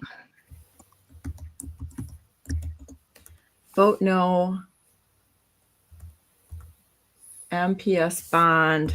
There, I stuck it in the chat. Let me see. You're putting it in the chat for. Okay, here you're putting it in the Rumble chat. Which the problem is, you want to know something? I can't effectively grab it. It's off of Rumble, but I got it here. That's okay. In the Rumble chat, I also put a link to the document that I provided you that has a lot of the talking points and graphics with it. Just because this thing is so multifaceted that the public just kind of sees one little pamphlet and glossy that says, oh, it's for the kids, and that's all that matters is it's for the kids. And they like to move the public with emotions. And so one of the narratives is, well, if you are against this, that means you don't care about the kids and the teachers and education. My parents are retired school teachers, so I have plenty of information that says education is very important, and we do support education, but we want effective education, not shiny buildings that just cost the community a lot of money, but are not doing anything to improve the academics of our students. There's a graphic that I sent you that shows the amount of money that is going to cost per pupil. So our spending for administration and expenses is going way up. Our enrollment has stayed pretty steady, and our academic achievement has dropped. What is the graphic that you sent me? It'll be colorful, and it's got 4 different lines on it, a red line that kind of goes up in a peak to show that it's definitely not moving in the right direction. Okay, we're gonna have to try to put that out there later, so we'll see what we can do. One of the keys that we keep running into is allowing, especially senior citizens who have always voted for bonds, always voted for things, to let them have permission to say this one's too much, because they're always in the habit of saying yes, and they're feeling guilty about not saying yes, but they're starting to realize, I can't afford to keep paying more and more in taxes. I'm going to lose my house. You know, and I have a solution. I think I have a pretty good viable solution to this. You know, if the Board of Education were to pay the parents to homeschool their kids, you know, say the stay-at-home mom, she could actually have a salary teaching her own kids, you know, education. I think there would be a more positive outcome, and it would save like millions and millions of dollars worth of taxes. You know, having to go out and build and construct these buildings or whatever proxy projects that they want to, you know, have to spend that money on. There you go. There you go. The graph that Renita was just talking to is on that homepage. If you go down some. Perfect. This works good. It was taking a minute to come up, but we endeavored to persevere. We got it. Okay, here we go. There we go. Wow, you guys have really done a lot of work. This is fantastic. I love it that you're not cookie eaters and coffee drinkers. You're actually working.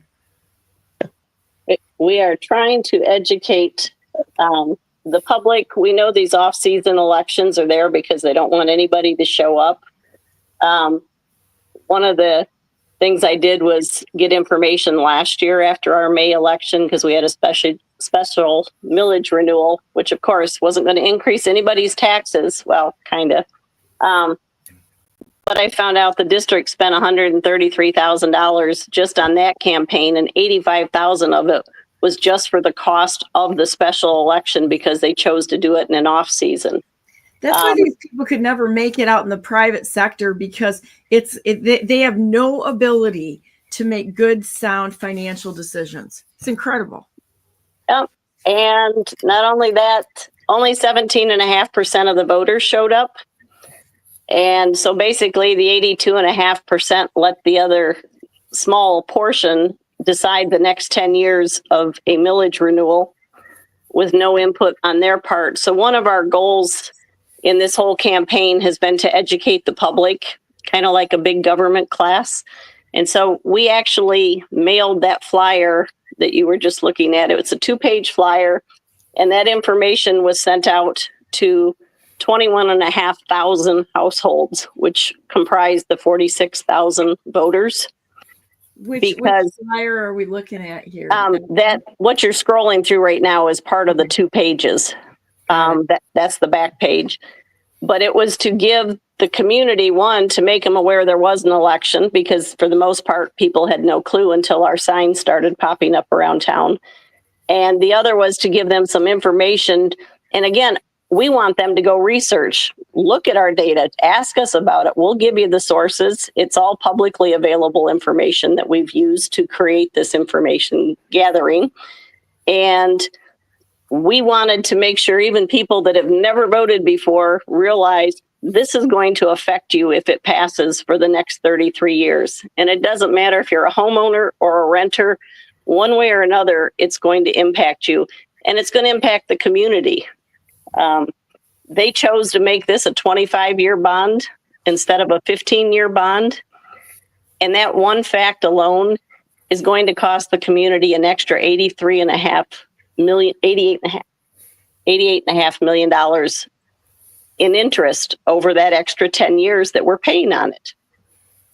And that's just a waste of money. Nobody makes money except the banks. The community, contractors. Yeah, the communities. Well, at that point, though, by being 15 years versus 25, the only people in that extra 10 years are the bankers, because That's just interest, and that's all money that does nothing to help the students, the teachers, the community. It's just money out of all of our pockets for that extra 10 years. But it was the only way they could keep their millage rate low enough for some of their talking points that, well, see, we're still going to be a little lower than the people around us, even with this increase. Did they not even think through that maybe all of this was a bad idea, the ones around them as well as themselves? You know, we're going to look at failure over here and we're going to compare ourselves to that failure and see we're not as bad as that. So vote for our failure. How's that?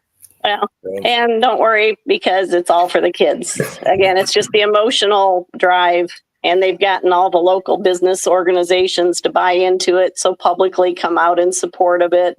Few of the local elected public servants have come out in favor of it. Of course, the majority of the school board members have been out there with a little Vote Yes logo on their Facebook pages and answering and challenging anytime any of us post stuff. So we're just doing our best. We want to make sure we have a huge turnout, way bigger than most May elections ever have. We also want to have informed voters. We want to make sure they've done enough research to know what they're voting on. I don't know if you can find the graphic on the ballot language. People think they're actually voting on something in particular. And the reality is what's on the ballot, it's not the new elementary, it's not the new middle school. It's not the majority of what they've told us. Instead, it is strictly, here are your very general infrastructure terms of what you're giving a blank check to the school board to use over the next 10 years while they're actually getting the 4 series out. Can you tell me where to click to bring that forward? Let me see. I'm trying to remember which link it's under.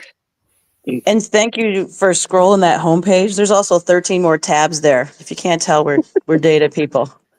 Oh, I love So that. we provided the links to get people researching, and yeah. Okay. So where do you want me to But click? Mel, Is it on? where's the information on the actual ballot language? You know what? I don't think we have it on here. I'm going to add that today. Yeah, I think we have it on. We have it on the sent social you. media. On the So- what? We have it on our Facebook page. Yeah, we'll have to get that because it is just critical that people understand the whole school board. At some point, we have new people all the time coming on.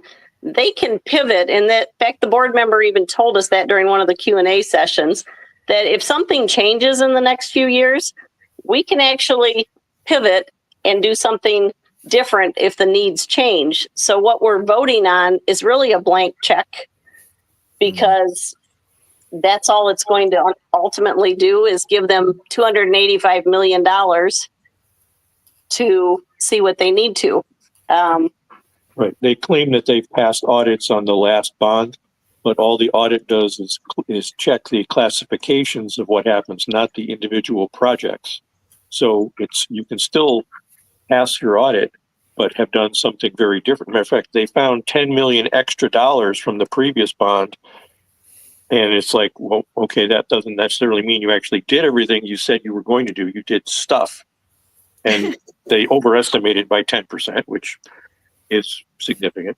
And yet they didn't fix the boiler and the roof on the middle school that they went around and took pictures of and told the public how bad it was and it needed to be repaired, even though that money was supposedly in the last bond, but they never did the work. And so those are the kind of disconnects we try to point out through video clips and different things to the public to go, you know, they want to talk about an aging facility, but are they actually mismanaging the maintenance of it in order to make it look bad enough to tear down rather than just fixing it? I saw like 3 schools when I went up to Gladwin this week that were just completely abandoned out in the middle of nowhere. I was really shocked at how many of these things are around the state of Michigan. Totally abandoned buildings. Looks like it was completely devoid of maintenance. And you know, you can't tell me that these buildings can't be maintained for the schools that they're in. I mean, I mean, look at the National Historic Districts around, and you know, people like myself save buildings that are way over 100 years old, that we put the time and the effort in them, and they're much more complex than the schools that have been built in the last 60, 70 years.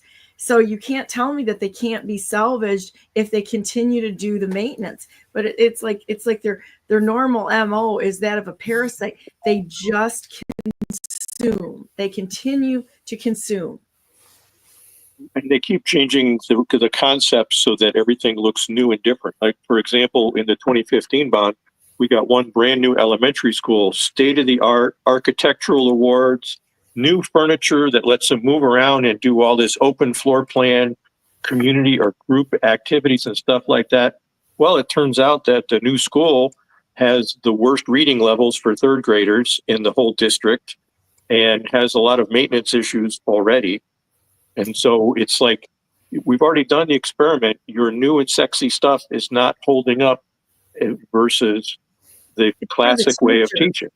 It's for the teachers. It's for the staff. That's not for the kids. Right. Yeah.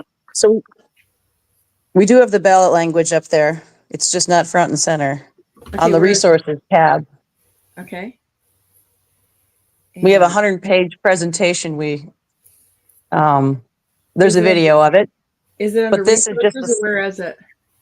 So very top, just the slides, it's called. Okay, hang on. I don't see it. I'm I sorry. emailed it to you too. So Okay. There's so much information. If I go here, you're going to have to walk me through it. See if I can find it this way. Where do I go? So go down slightly where it says just the slides. No. Oh, there you go. Okay. Yeah, click on that box right there. Got It'll it. open the whole presentation. There we go. It's page 70. Page 70. Okay, hang on. Figure out how to work this a minute. we've tried to do our best to educate the public and give them all kinds of opportunities to check out information. And that's why we ask them to just spend 1 hour and watch our presentation and then decide how they want to vote. But at least give us a chance, because this is going to affect them for 33 years. It's not a 4-year election, a 6 or 8 year election. This is 33 years of impact. With no accountability or standards that they have to meet. It looks like there's no actual accountability on this at all. Am I correct? So if you read that stuff in the red box, that is literally the bond language, the ballot language that they're voting on. So it really is a blank check to do any of those things in the school district that the school board deems appropriate in the superintendent. And I'd like to see, like I said, what are the connections between the school board and the legal entity that's advising them and the contractors that are getting the bids. That's where you start seeing the money laundering. And one of the things that I've really become aware of is how they're doing it through the casinos. The contractors are doing it through the casinos. So they'll walk in with a bag full of money into the casinos, and they can't be investigated because it's a nation. And then you'll ever notice that there's always a hotel next to that. And anybody that works in the area of child trafficking will tell you that's exactly what's going on there. They send people in there to money launder, and then they get rewarded for it by going and going to the hotels and check into the amount of child trafficking that's going on there, guys. And people, well, they would never do that. Come on, Agnes and Millie, let's go have a coffee, because these are nice people. No, we're talking organized crime. There are so many layers of things going on that there's just no way to present it. And so that's why we try to do enough to make them at least question, is it really as it appears, before they vote next Tuesday. And then the important thing is they get out and vote. Do you have a video presentation on the site somewhere? Yeah, it's on that same page of resources. Okay, hang on a minute. I believe. Poke around on this just a little bit. Okay. It's on the homepage, actually. Homepage. All right, let's go there. and walk me through this so I can find it for you. Toward the bottom. If you I just scroll run down, here. right there. Is that it? Okay. Yep. Is this, I got to be careful because you put it on YouTube, so I don't want to get a YouTube strike, because whether you give me permission or not, they'll give me a strike on this. I know. So people can go there. Good evening. We're going to have a discussion about the MPS bond that's on the ballot on May 6th. I'm part of the Committee for Midland Students and Taxpayers, and we're the ones sponsoring all of the yellow and black vote no signs across the Do you have county right do you now. have an original file that I could put up? Yes, that's my Patriot Grandma YouTube channel that goes to, which is Okay. where I put all the videos that we clip from public comments at our school board meetings and other resources to let people. I can let this presentation run here. I can post links to it, anything you want. If you can give me Okay. the original file, I'll go ahead and post that, and then people can watch it. Okay. Whatever I can do to help you guys, you know, I do this all for free. So, Right. you know, whatever I So can do, help. so do we. We are not paid to do what we're doing. That's what I love about the people that are coming on here. You know what? We're just people that are sick of their crap. That's what it Right. is. One of the other issues that we're really trying to push here, this is only our second bond. We had done sinking funds before, which is pay as you go. This one, if we pass this, it's laying on top of the 2015 bond we're still paying off. They've already told us they're going to come back in 2030, 2035 with another bond, which will lay on top of this for an even more extended period of time. So we're essentially setting ourselves up for perpetual bondage with this whole activity. So we're trying to break the cycle now before it gets out of hand.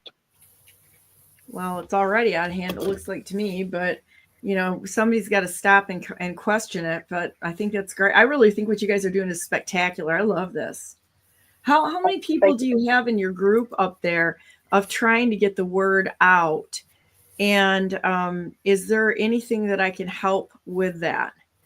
Well, at this point, because we're a few days from the end of the campaign, we've had about 7 of us. 3 of us are the highly active, doing most of the website and graphics for all the public presentation. We've just had something in the Midland Daily News. We were able to put the Spadia, the little wrap that goes over the Thursday paper, for the last 2 weeks. So it just came out yesterday again with a lot of information about this, trying to get that information to a public. Like last year's election, 64% of the voters were 64 and older, and 78% of that vote passed by absentee ballot. So our goal is to get the people to the polls next Tuesday and get them to actually voice. And at some point, yes, we strongly believe it's the wrong thing to do to pass this, but we want people to get educated and get involved in this whole process of government like they were supposed to do as part of their civic responsibilities. And there's a graphic I use frequently, and it talks about the fact our silence is our consent. You're consenting to the will of those that show up and vote. So that is part of why we're doing this, is going, how can we educate the masses that it's important that they learn about what's on the ballot and then they vote. It's not an emotional thing. They need to actually collect the fact, do some research. Don't let just one group tell them how they should vote, but look into what is really on the ballot, what they're really approving, and the fact that it is literally a blank check to do things. It's not the shiny, glossy flyers they've spread all over the community at all their 60 plus presentations. So yeah, it doesn't, that's kind of weird. Really, really sad that they've got, but this is how propaganda works. You know, and who is funding all of these activities? There's a question. I'd love to see, I would really like to see all the connections. You know, sometimes if you get into an investigation like this, which is what I really like to do, is to look at the connections that all these people on the school board and the attorneys have to other organizations, to see who they're in bed with. You could see that with Goshen Plant, with their little China scheme going on there, and how much money Gretsch the Wretch has put into China and their contacts. $7.15 million was another latest little faux pas that got out in the public. But watching this, but you can see the connections to the MEDC, Michigan Economic Development Corporation, the Right Place, all of these things. These people can't stop themselves, and they keep recycling back into the purview. If you're looking, I'd really like to see if those entities are involved in it, or if we could connect the people in MEDC and some of these other organizations. They're nothing but tyrannical theft mechanisms that they've installed within our government. All of these unelected, unconstitutional organizations that they have weaponized to the population. It's incredible. Right. So, and it's hard for us to obviously get behind the scenes and all the finances. So that's why we've kind of challenged it out with the public data that we do have access to, so people can check our resources and the information we're sharing. I know at first there was an argument by a school board member that, oh, well, it's like a mortgage. Nobody ever asked for the bottom line. You just know how much money you borrowed. And we're like, no. It is $500 million because it's $487 million estimated with interest. So just to say it's $285 million is ignoring the $202 million of interest that doesn't benefit anybody but a necessity. So I want to have everybody ask some questions here, because I think this is really a significant bit of information to bring up. Okay. How many ways can they continue to extract money from everyday Americans in all of these things that are set up to, trigger our emotions? How many more ways can they do this before we get fed up with it and say, we're done? When have they given any of you out there anything that's actually made your life better? I'd like to have one instance that somebody could tell me that we're getting a return on the extorted tax dollars that they are taking from us. I'm not seeing anything. I'm seeing the everyday American having to work harder. They're manipulating inflation. They're manipulating the tax dollars. They're manipulating our property values. They're manipulating the insurance that's going into this. They're manipulating the education process, and we're getting no outcomes. I'm sorry, but people are getting dumber. All you got to do is look back in time to the 1930s, the 1940s, what they were able to do and engineer without having somebody, babysit them along the way. We can't even read. I can't even hire somebody right now who can't get off their phone every second of the day, or worried about what they're going to be drinking or who they're going to be sleeping with on the weekend. It is absolutely, I don't know if the younger people understand how badly that the DNR and Eagle are destroying the state of Michigan. I just came back from up north, and I'm going to thoroughly document this, but this is a destruction. This is a complete destruction of our nation going on.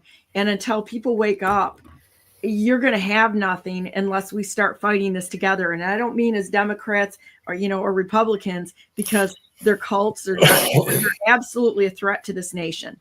The political parties they're two sides to the same coin, basically. Yeah, they're all in bed with this. And that's why even with this bond issue, this is not a Republican Democrat. It is very nonpartisan because it is all the taxpayers funding. And I know the school board likes to try to use a little narrative that says, oh, this is just $1 a day, just $1 a day for 33 years with inflation. So actually $100,000 house taxable value over 33 years is $18,000. So it's just $1 a day. But if you take in the assumptions of inflation, it actually adds up to a significant amount of money. And again, the bulk of that is going to the banks. And look at how they gaslight everybody. You don't care about the children. If you cared about the kids, you'd be giving them an education instead of funding these huge unions and such because the kids are getting left behind. I don't care what anybody says. They don't need these ridiculous palaces and not come out with an education, but just indoctrinated to the teeth and destroying families by putting them into every cockamamie scheme to break the families up. Well, like Shawn said, if we just take the money that we're giving in the school system to parents to educate, I mean, we're at about $15,000 per student a year for education. Right now? That with our budget amount and our attendance, that is where we're at. It has gone up. It used to be about 10,000. Now we're up to almost 15. Wow, I didn't know that. The last time I saw that, is that with or without the meds for ADHD to medicate our kids into a zombie state, or is that just straight cost education cost? That is our cost if you look at our budget versus our enrollment. And that's what that one little graph showed with the red line that was going up and up. We have consistently added overhead of administration and DEI coordinators and SEL counselors and all these other things to our budget, and we have directors for this and that, and but they like to go, but we're actually not that bad compared to some other districts, so we're really in line, but we're just going, but it's so much money that we're spending, and yet academically we're not gaining ground. So what are they proving with a ridiculous statement like that? How dumb can you be?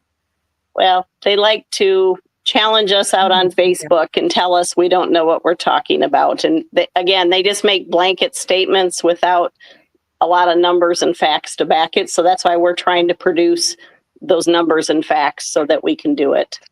Okay, I'm going to go ahead and cue this up a minute. This is about an hour-long presentation?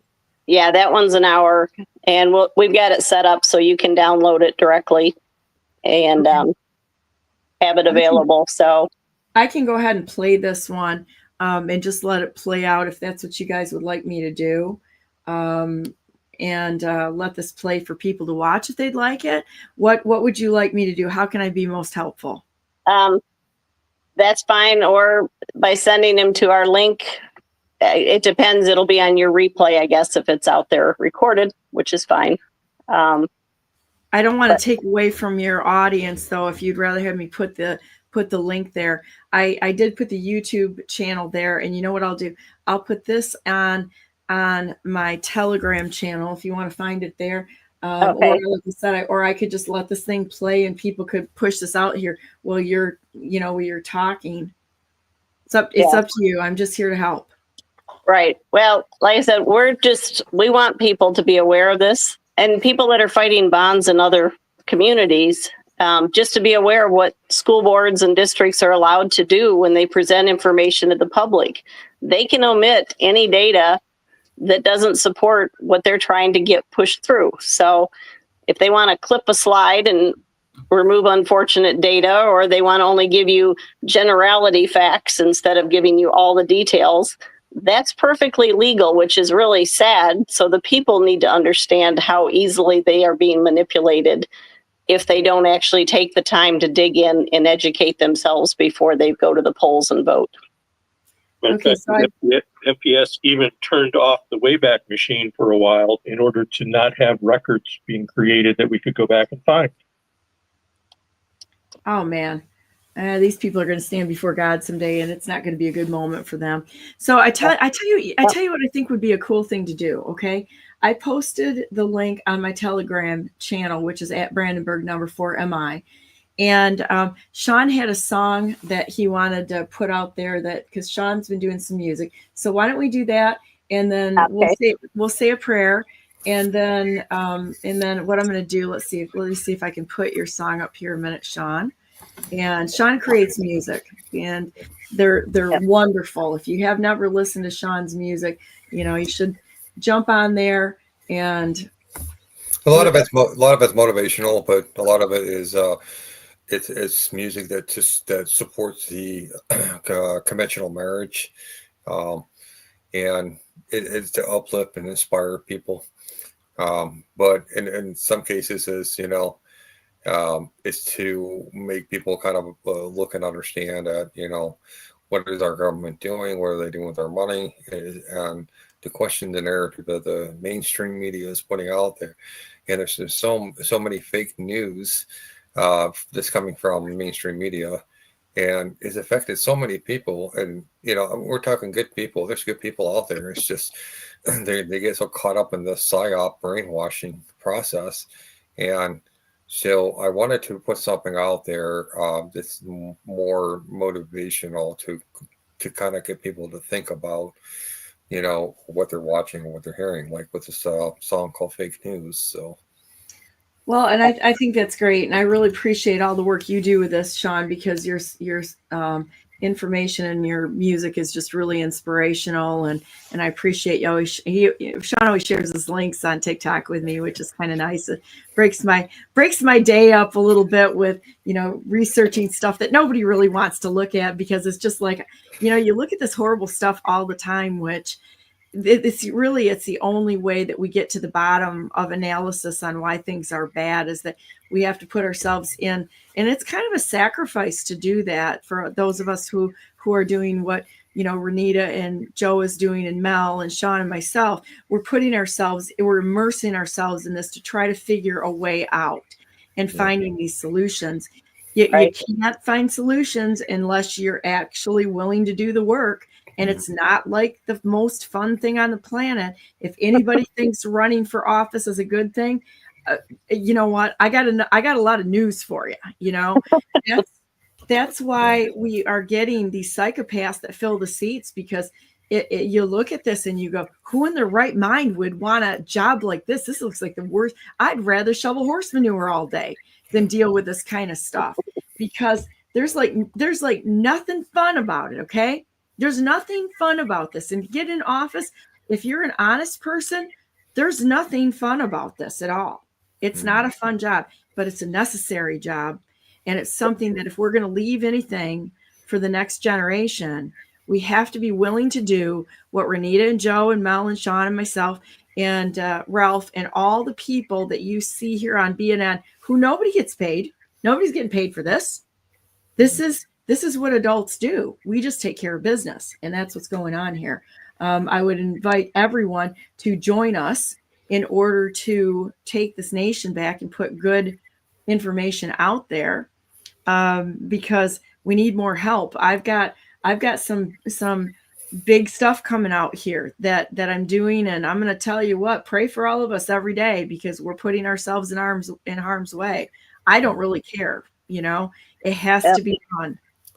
That was a decision Joe and I made almost 4 years ago, was that this was our legacy, that we wanted to be able to have an impact by helping educate the community and getting people involved to learn and understand better what's going on and why they need to step up and be involved. Definitely. And it's kind of like, for years I worked as a security consultant, usually in the residential sector.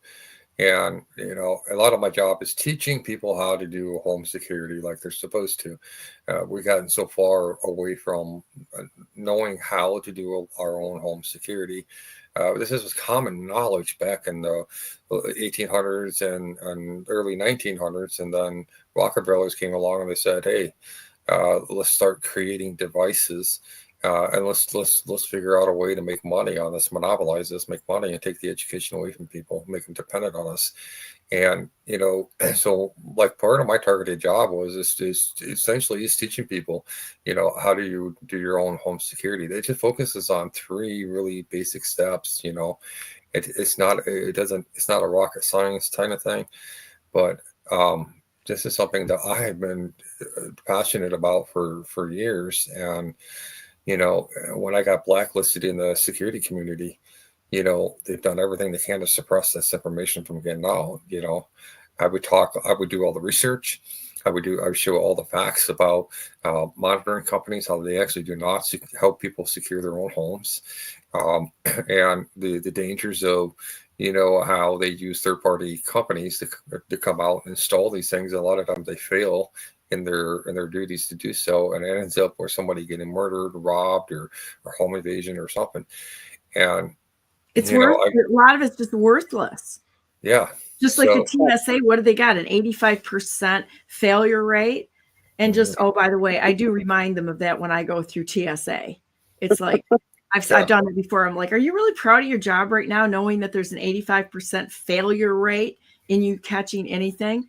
And I say it to them. I'm like, so does this make you proud of your job? Does this make you proud that you gave to the people out there, that you gave people the clot shot? Does this make you proud of you? Does this make you proud, teachers, that you're part of this situation that is about extortion and theft? Does this make everybody proud of what they're doing, or do we walk away from this? You know, when we look at the round robin, they play with the money. Just so everybody knows, every one of our municipalities across the state of Michigan is broke. They are totally and completely broke. If they took the poison pill of the extorted federal tax dollars, which we shouldn't be paying any direct taxes federally. It's unconstitutional. But they've taken the poison pill. They're taking directives from the globalists that are in charge. Your township cities, your school districts are completely broke and totally dependent on federal dollars. And if it's not there, you got nothing. And then they keep selling you this kind of nonsense. It's a critical state right now. And people are going to have to make very difficult decisions and not be stupid about things like Axe My Tax, which is not telling the whole story, just like the ERISA Act back from 1972. They left the loopholes in. And I don't care how much you want to believe the hopium that these things are going to fix things. They are not. No. This isn't the way to do it. And it's a waste of time, treasure, and everything. Keep your money because you're going to need it. Yeah. Well, we really appreciate your giving us the opportunity to get on and share some information, and hopefully it'll help others learn as well. Oh, anytime you can be a help to anyone. You know, I'm just out here, you know, picking my way through life, trying to help people have a voice, because it's just like with the bond issue you have. They're not giving you a voice, and the news media is not going to give you a voice because they're all in it together. Yeah. Well, crazy. Well, let's say thank you very much. Yep. I want to say a prayer, and then what I'm going to do is I'm going to full screen this, and I'm just going to let this play through the end until it's done. I'll come back and check on it occasionally, and I think it might be a good thing to just play it, make it, you know, because I think I've got like 11 different venues that we're out on. We've got 2 tour nodes. We're on Odyssey, which is a blockchain, so that pretty much is their nightmare of never going away, those 2 issues. We've got 2 Rumble channels. We've got X. We've got a YouTube channel up now, Facebook. I can post it to several other places, but there are about 11 different ways this thing goes out for BNN. So sounds great. When you look at the number of people watching, you're only getting a really small slice of it when you start adding this up. And because it's a long format interview, the numbers significantly go up over time, because people will, they kind of tune in, you know, live, but it's the documentation of what we're doing that is what's important, because these people are going to be brought to their knees by justice at some point in time. And we're documenting it. We're storing it. We are distributing it everywhere we can, because I don't get paid for this. I fund it. And that's the way it is, because I want my country back. And so it's going to be out there. They cannot take this down. It's never going to come down. And I'm not taking it back. So let's say a prayer here a minute, because I want to ask God's blessing. Dear Heavenly Father, thank you so, so much for Renita, for Joe, for Mel, for Shawn, for Ralph, for all the amazing people that are out there. All my buddies up there fighting the DNR up in Gladwin, and they're documenting all of the stuff that is illegally and unlawfully being done by these state and federal agencies, which are an organized crime syndicate. We are so thankful for your blessings, and that you're leading us out of captivity, just like you always had your people. We are so thankful for everything you've done. And you know what? Even when things look bad, when it looks the darkest, we know that you're walking with us, that you're showing us the way, and that we're walking through the darkness together as your children, with you leading us, showing us what it is that you would have us do. We just, you know, there's a lot to celebrate. It's just so much to celebrate out there. And seeing your hand at work when things seem to be without hope, and then all of a sudden You flood us with miracles, and miracles that we cannot possibly even foresee coming in. All we got to do is just keep following you and walking and not giving up and not saying it's hopeless and walking away. I've heard that so many times from people out there. Why should we get involved in it? There's no hope. Well, you know what? I'm going to say there's hope because you're here and we trust you. We trust your plan. We trust your leading. You're good all the time. And you know what? We're not going to rely on what we see or hear. We're going to rely on you and knowing that there's no problem out there that's too big for you. And so we lay all of this at your feet.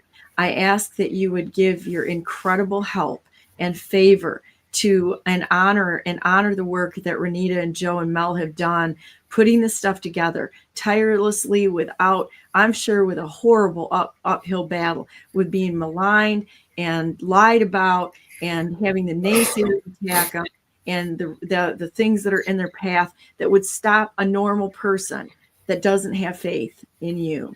I thank you for that so much, and may your favor just rest strongly upon them, every single thing that they've done, the presentations they put together, and that you would put incredible barriers in the way of the enemy, which is Satan himself. I ask that you would confuse all the demons, that they would not know what to do, that they would be silenced, and that truth would go out forward, your truth, the ultimate truth in all things. We ask that you would help people find you and know that you care about everyone. It's amazing how much you love us. I can't even imagine a human being that has the capacity to put up with this kind of nonsense and still love us anyway when we do things wrong. And all of us are struggling a little bit, trying to do the right thing and figuring out exactly what's right and what's wrong. Please make this clear. Give people a clear mind that can sort through things, discernment and wisdom, and also grace for each other as we make mistakes, as we're trying to find our way out of us. You have been such a wonderful friend to us, and we want to be a friend to you. You're amazing. We love you. And we all ask this all in the name of our precious Savior, Jesus Christ. Amen. Amen. Amen. Like I said, I'm going to give my last minutes that I always do. Everybody go to BrandenburgForGovernor.com because I'm the best non-conceder who has ever not conceded in the history of the United States of America. And I'd like to have a discussion with President Donald J. Trump about this in cowboy boots with our horse garb on there. I've got my Ariat stuff on right there, and see who does it better. Just so everybody knows out there, that's my 2022 protest that I've got going on because they lied, they cheated, they stole, and they're still doing it. So, I ask God's blessings on all of you. Stay in the Word of God and you will have that discernment. He will lead you through His Holy Spirit into all truth. He promised us that. He promised us that He wouldn't leave us as orphans. And He didn't promise us an easy path, but He promised to walk us through this and be with us every step of the way. So that's what we got. So with that said, I'm going to bless everybody right now. And then I'm going to put this presentation up and just let this roll. I'm going to be working on lawsuits again today because I have more coming. This is going to be boom. It's like, come at me, guys. I'm just going to come back harder because I'm sick of it. I'm sick of all of it. So you can attack me all you want. I find it amusing. It doesn't hurt my feelings because I really don't care. We're going to go down this path to do the right thing, and we're not asking permission from the liars, cheats, and thieves, and the narrative creators. And that when they attack me, it is a badge of honor. I've got a whole wall of them, okay, of being attacked, and I'm pretty much Teflon at this point in time. So I just throw me what you got. It's going to be okay. And with that said, God bless you. To all the good people out there. I mean, there's a division here between good and evil. Believe me, there's a division. Most of the people out there are really, really good. I'm just saying this because for the bad people, we're putting them on notice. Some of us don't run. Some of us will run right into that fire because we're not gutless cowards like you are. Okay? And the good people that are out there, remember, God is fighting for us. He's fighting for you. He's fighting for me. He's enabling his warriors to go out there and get a job done. And we aren't backing down. Please join us. Please join us. Pray about it. Find out what you feel about it in your spirit and ask God to tell you. He'll tell you. He'll tell you what's true or not. And question everything. So with that said, God bless you all. God bless all those whom you love, and God bless America. Make it a great day. Have a wonderful weekend. The opportunities to change the world are all around us. We don't come in and change the whole world at once. It's by every act that we do, every word that we say, every smile that we keep on our face, like the Boy Scouts handbook when we go in, and refuse to let them drag you down. It's the ultimate act of defiance, and it's an act of bravery and heroism. So let's do this thing. I'm going to go ahead and put this presentation up, and have a great weekend. I will go ahead and play this. Let's see if I can put it up here, and just watch this presentation and go to their website. It's on my Telegram channel, and I wish you all great success in the coming week with this election. Thank you so much for being on, guys. I love you to pieces, and it was wonderful having you. Thank you. Have a good day. Thanks. Bye. Thanks, Donna.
Okay, sorry guys, I just had an alert that said the sound was off on the presentation. So we're going to go back and do this over again. And my apologies, this is my fault.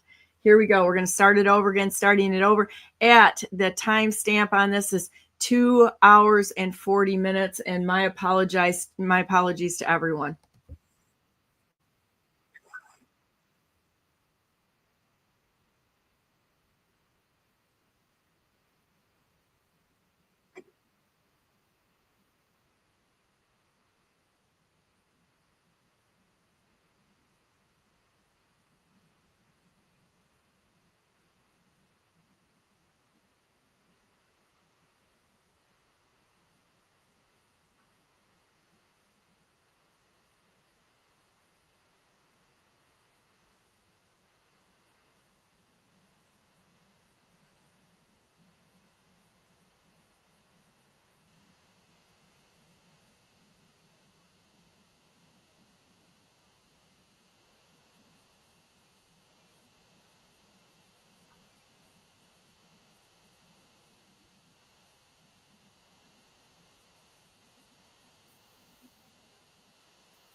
Okay, guys.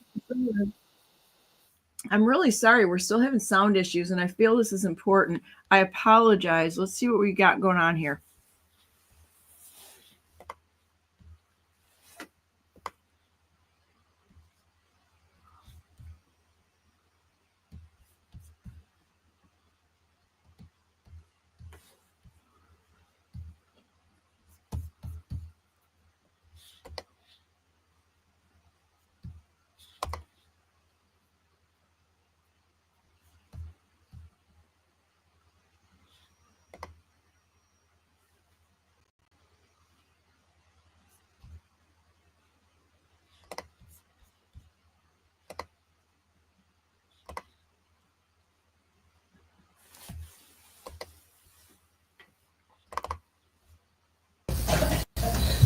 Good evening.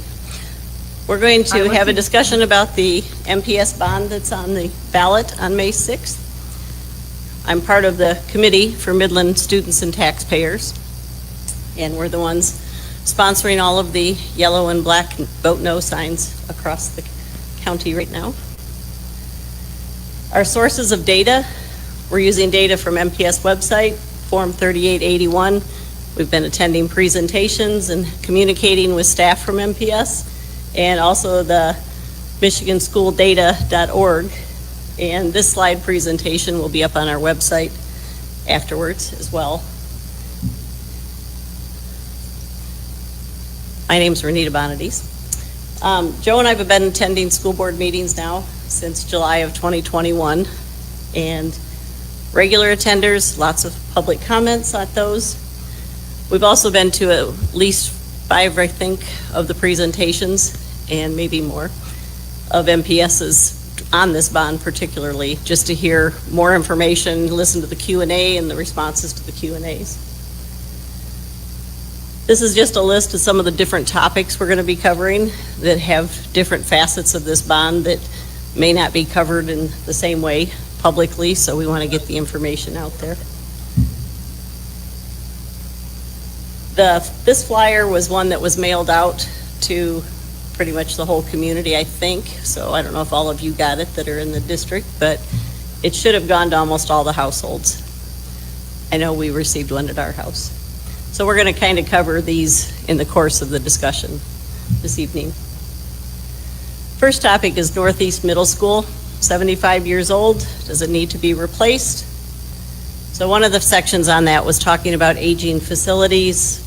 They discussed the teaching methodologies have evolved and improved over the years. Because of this, MPS facilities must be enhanced to support student learning, which is something we hear about at our school board meetings. There's just a new method to teach that requires a whole different structure in the classroom in order for the kids to learn effectively.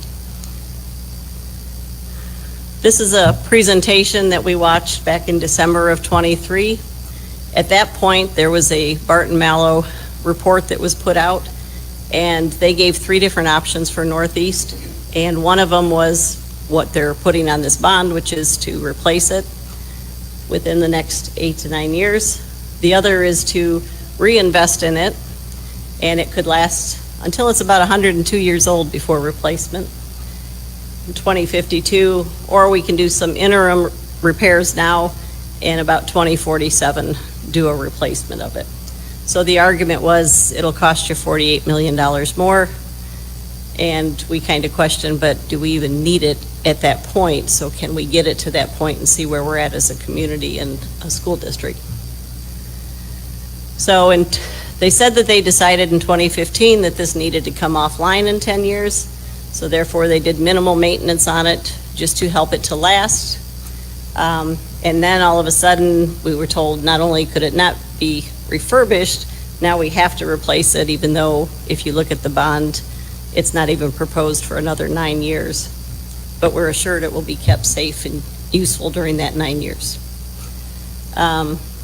So we don't know why the narrative changed from the possibility of replacing parts and upgrading as opposed to having to tear down the whole building and replace it. So refresh maybe, but replace we question. This is another report. This is off of their website, and this is the Barton Mallow study that on this, it even shows there was an improvement that could be done. That was never presented to the public as an option. The only option the public was given was this 85 million one up here that said it needs to be replaced. So the public really, as a whole, didn't even know that was an option to do an enhancement to extend the life. I did hear at the Friday meeting that there was a comment that it could cost 41 million. Even the 41 million is here, but that was a running total based on money that was already put in back in like 10 years ago and stuff, as opposed to the current. So the actual number on their slide was 34 million. So the initial costs of the 2 options, 84.4 versus 36.6. Cost over 25 years with interest, you're looking at 144 versus 62. Cost difference over 25 years, $81 million. And that would give us time to reevaluate what the need really is in the community. This is the report that they just put online. So this is out there. This is a study that the state of Michigan did of structures around the state. And this is a rather lengthy, I think it's 49 pages or something. So you can go through, and it goes through each of our school buildings, did a whole walkthrough of all the different systems, told what was good, what needed replaced, gave cost estimates for all the schools. So on this, you're looking at about $6 million of repairs to all of our buildings to make them healthy, according to this report. And you'll see that up here, Northeast was showing 6 million. So it's the state's report. I don't know how valid it is, but it was the one that they walked through with somebody from our district while they did this of all the buildings. This is just MPS data. We found inconsistency with building dates. Only 3 of them were consistent between the 3881 for the bond back in 2015, the 2025 3881, and then an FAQ that is on MPS's website. And we weren't even sure why all 3 of those could not line up with the date that these buildings were built. So if 75 years is the new replacement norm, Northeast is the second oldest building behind Carpenter. But then the next ones that are going to hit 75 fairly soon are Plymouth and Midland High. And the question is, can the taxpayers afford to keep replacing buildings instead of maintaining them? This is a building in Grand Blanc. It's one I attended when I was in 6th grade. That building is still standing today. They mothballed it for 20 years from the mid-70s to the mid-90s because they didn't need it. They reopened it. It's now a magnet primary school, and my grandchildren go there, so it's still functional. It may hit its end of life soon, but certainly not at 75 years did they tear it down. So the aging facilities, again, Midland High, 68 years old, but they have $43.9 million in this bond as a remodel. The end of life is coming up in just a few years. And so are they going to tear it down after they just put all that money in it that we're going to continue to pay on 10 to 15 years after the building has been torn down and replaced? So if this is the model and the narrative we're hearing, do we really have a plan for the future that's affordable for this community? School choice. Is that causing overcrowding? And do they go hand in hand? Space utilization, something they make a big issue of at all of their presentations. They talk about their designated amount of seating capacity they would like. They would like everybody at 85%. But we looked at the school choice numbers and what they're doing in the elementaries, where they're claiming they are at that capacity or even above 100%. So on this slide, this is what they show the current utilizations at. So you'll see Woodcrest is over 100. They say they have a target of 85, but you'll also notice district pre-K is another one of their goals in this whole program. So is school overcrowding by design? If MPS really wants to hit that 85% target, why are they allowing school choice in those buildings that are already at capacity? And just a reminder, school choice is optional. It's not a requirement. It was asked at one of the meetings during a Q&A, and they asked it why we don't restrict that. And they said, well, if we do, the other districts might not let our kids in. And their response of the person that asked the question was, do we know that for a fact? Well, we would just think that. Well, the reality is if they have capacity, they're going to take the students because it comes with dollars. So this is the school choice from last year. They're getting ready to release the one for this year. And you'll see, this is Woodcrest. They left 46 seats open for school choice to come into that building, even though we're at 100% capacity now because of that. So the question is, why did they allow all the seats to be open if they were really that crowded to begin with? And this is, we actually just got this one updated to 24-25. And you can see the top line, those are the students leaving MPS for school choice. And the blue line are kids coming into the district, which you can see has actually been dropping a little bit for those even choosing to come here. This, you can't read very well, but it'll be on the slide deck to just show where schools, where the students that are coming into the district are coming in from. And this shows where they're enrolling out of the district. So this looks at, this is the data we got for this school year. And again, you'll see how many school choice. Those were resident school choices, which means they moved them within the district by choice. And then you'll see this one at Woodcrest. We still continue to take out of the district people and out of the county even into our schools. So I did a little analysis, just assuming they actually filled all the seats they made available on their request list. And right now we're sitting at 93% in our utilization of our buildings. If I go back and pull out those school choice numbers, we're actually sitting pretty close to 85%. So the question is, are we really serving our students and making them the priority by keeping our capacity at the level we claim is our goal? Or are we more interested in getting the money for the students and we take as many as we can fit and overcrowd our schools? This chart shows you, on this one, the green line is just our students that are in district. The blue is all the students that are coming in through school choice, and this is since 2017. And the orange line down here is our 85% target utilization. So without the school choice coming in, we're actually pretty close to the 85% they say we need to have as a target. This was one of them that they presented in the December of 2023 as a before and after utilization scenario. And they claim after the new building is built, that we're going to have utilizations as low as in the 70s at these buildings. But then I was given something by an MPS staff person, administrator. Below 75 to 80% may indicate inefficient use, potentially leading to consolidations or closures. So again, it's their data, and it doesn't really make sense, but actually it does, because they're really not opening up as many classrooms as people are being led to believe. So are we really getting what's being promised if our current utilization's 93? Our class size is actually going to be smaller. They tell us, yes, they'll be smaller. Will Northeast have the same capacity? We're guessing, but we don't know what the real projection is. And do we know the projected capacities at all the buildings?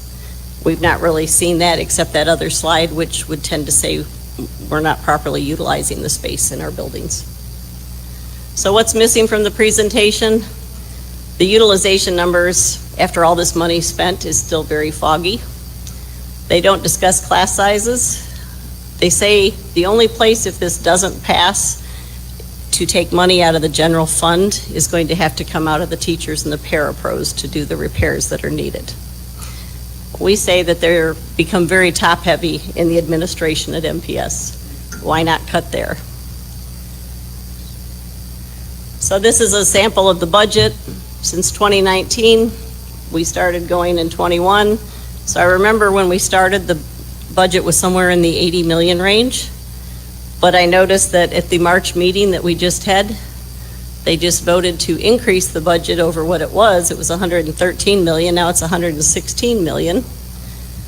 So that's a 42% increase just from 2019 until 2025. You'll note inflation's only gone up 24%, but we've really seen almost no change in enrollment during that time either. So that's all overhead. And of course, our test scores aren't showing that that's affecting them. For those that aren't aware, we had a new superintendent that was hired last year about this time. And shortly after she was hired, there was a new budget that came out in June, and it was approved at a meeting. And then we noticed on the July agenda that someone now had a new title, and we actually added a fourth assistant associate superintendent position. And you'll see that's about $230,000 a year, which is equivalent to a little more than 2 buses, just as an FYI. So why did we need yet another superintendent at the head of our district? So this chart shows you what's happening. This is where our costs are going per pupil. This is our enrollment and where it's going. And these are our test scores, which we'll talk about a little bit later. So right now we'll switch over and look at the pre-K.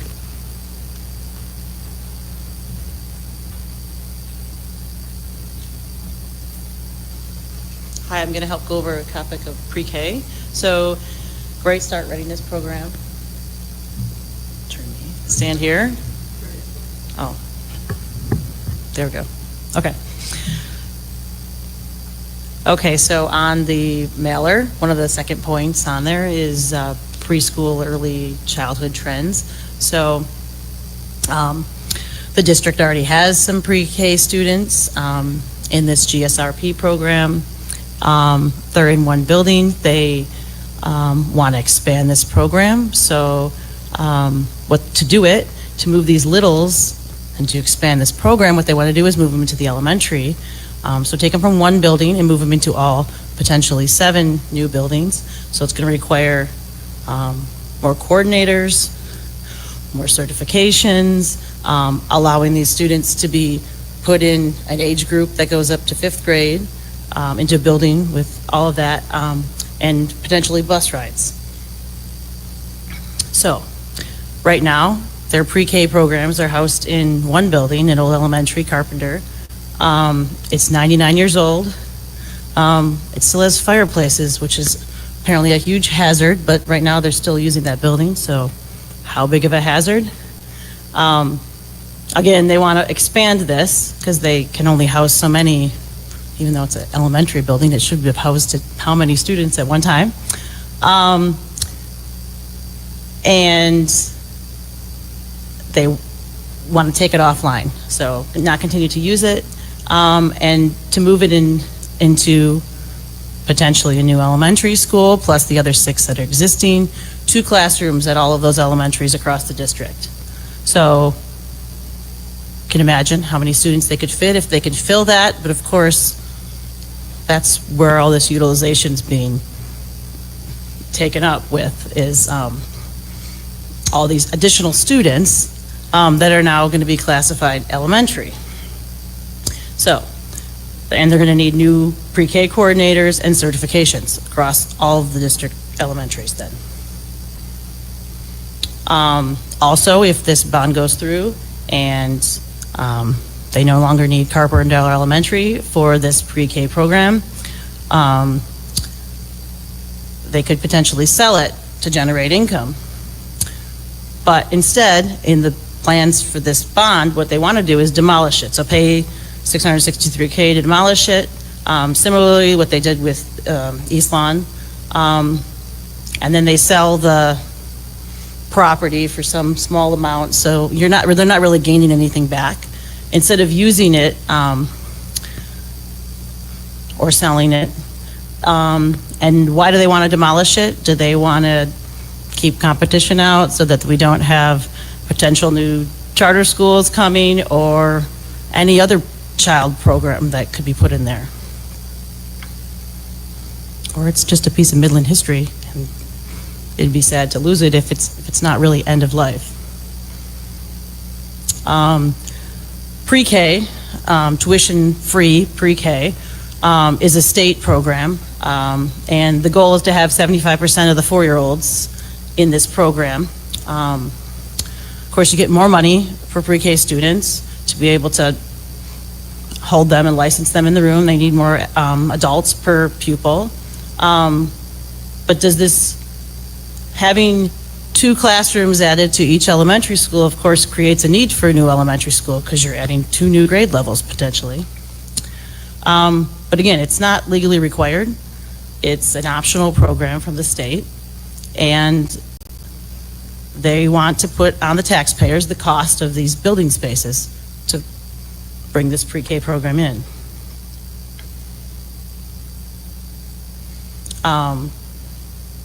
It's not that there's not already pre-K offerings in the area, and public preschool is already being offered. It's being offered in the Carpenter building. It's being offered in other areas. There's a Head Start program. And then there's private preschools. And some of these preschools are either going to have to adapt and start offering this as well, which means they're going to have to become public and remove religion from their preschool programs, or they're potentially going to close. So, of course, it's going to be highly competitive if you have another huge preschool offering in the area that's tuition free, because that's the convenience of bringing this in as the bond proposal. Okay, let's look at enrollment trends.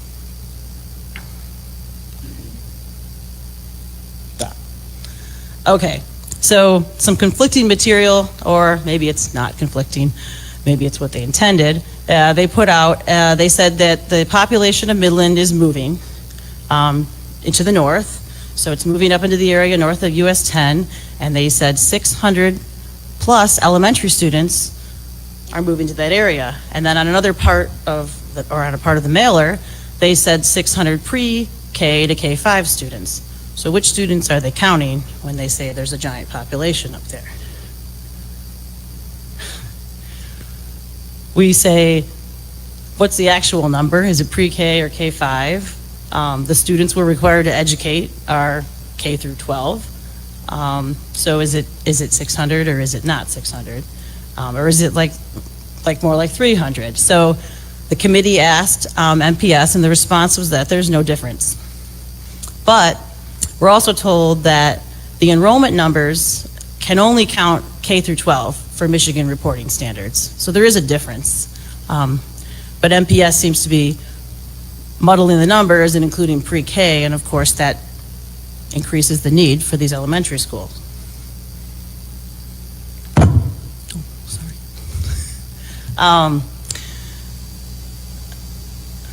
So again, they're only allowed to report K through 12, but they are also projecting growth in their 3881 form of 2.55 over the next 5 years. Where if you look at their previous enrollment, this starts back at 2000, it's been dropping. There was a significant drop and now it's a little more leveled off.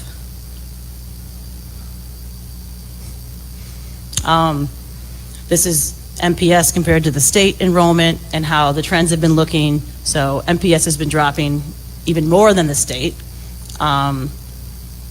historically and in the recent years. It's just dropping less than it has in the last 25 years. In the recent years, it's still dropping. So what is the real school enrollment trend? It looks like they may have ignored factors such as downsizing, birth rates, the fewest babies born since the 1940s, potential homeschool and private school options, drawing more students away. So their estimate of 2.55, does it hold weight that it's going to increase in the next 5 years? A little myth or fact, they did a projection population study where they pulled out this 2.55 number from, and we questioned some of their the numbers they plugged into the study because they don't quite match what they also reported themselves to the Michigan State Reporting website. So is the trend going to go up at 2.55, or is it more likely to stay flat or go down? Because it's unlikely with real numbers here that they're going to get that 2.55. So let's take a look at academic achievement and proficiency now. MPS school board likes to talk about being in the top 3% or 3.5% of the state. Now, that's one number. It's based on one grade level, and what it's based on when you look into their presentations is SAT scores. So SAT scores for our 11th graders taking a test to get into college. So they are, in fact, top 3% of the state. The state of Michigan, which is 41 out of 50 for education, by the source they gave me, U.S. News and World Report. So they themselves admit they're top of the bottom. So, and even considering that they're top, all of the trends, which is on this lower graph here, are a little hard to read, have been going down. So the state of Michigan has been going down, and so have MPS students. So they're going with the trend. And they seem to be okay with that, but they do bring out in their slides some reading proficiency scores. So the top graph shows 3rd through 6th graders, and the blue bars is MPS. So it starts at 3rd grade where they start taking these tests, and 3rd graders are over 50% last 2 years ago, couldn't pass this test and weren't proficient in it. They finally jumped just over the 50% mark, so a little less than half of the students are still not at reading proficiency, but they can cheer about that because they went up slightly. There's also a wide range between the different elementaries in the district, with Central Park being the lowest at 44%. So their newest building, even though they did move some advanced students in there, so there's a little bit of offset, but this is their newest brand new modern facility. And I'll show you in a minute where it's moved from, but it's currently at 44%. And it's I brought out on the bottom here, 3rd through 5th grade. So you can see they don't jump a ton between 3rd and 5th grade even. And there are a couple schools in the state that get much higher scores. So it's possible. Central? Yeah, was built in 2017. So it's brand new. I'm going to show it on the next slide where it went, but yeah, no, they haven't. I'll give it away now. This is a look at the district as a whole for MPS's 3rd graders, and 3rd grade's important grade. That's why we keep pulling it out. But the 3rd grade for MPS and the 3rd grade for the state are both trending down, and MPS is sadly getting narrower. They're getting closer to the state level.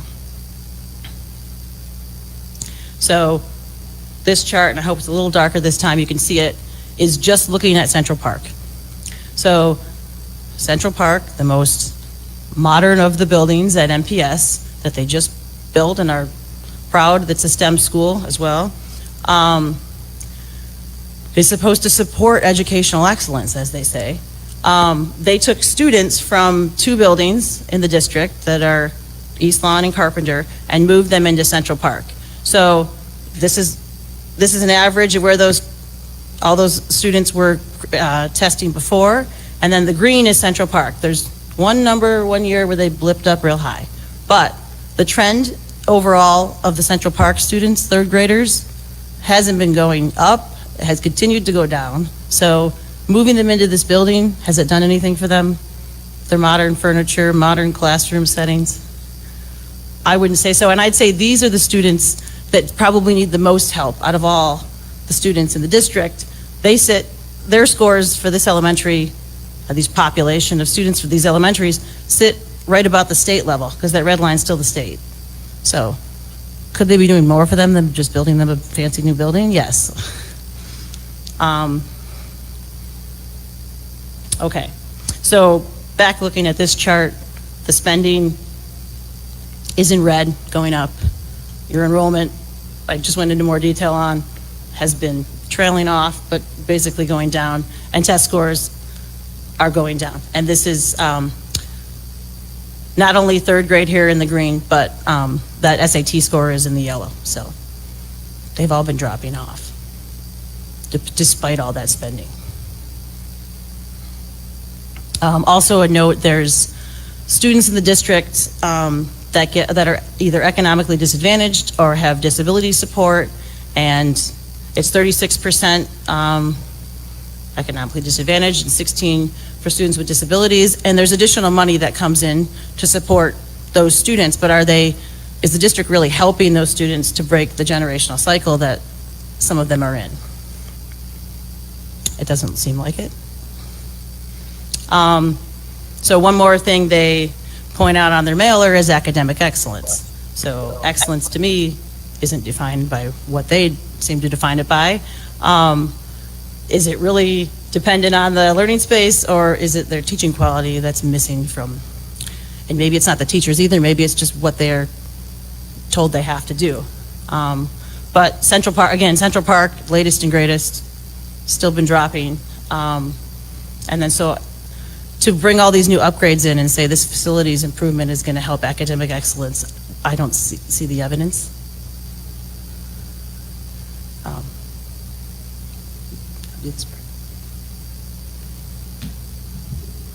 And thank you for that. So we're going to switch over. We've covered a few of the topics now, and then we're going to let Joe take over and handle some of the number side of it and the waste that's going on.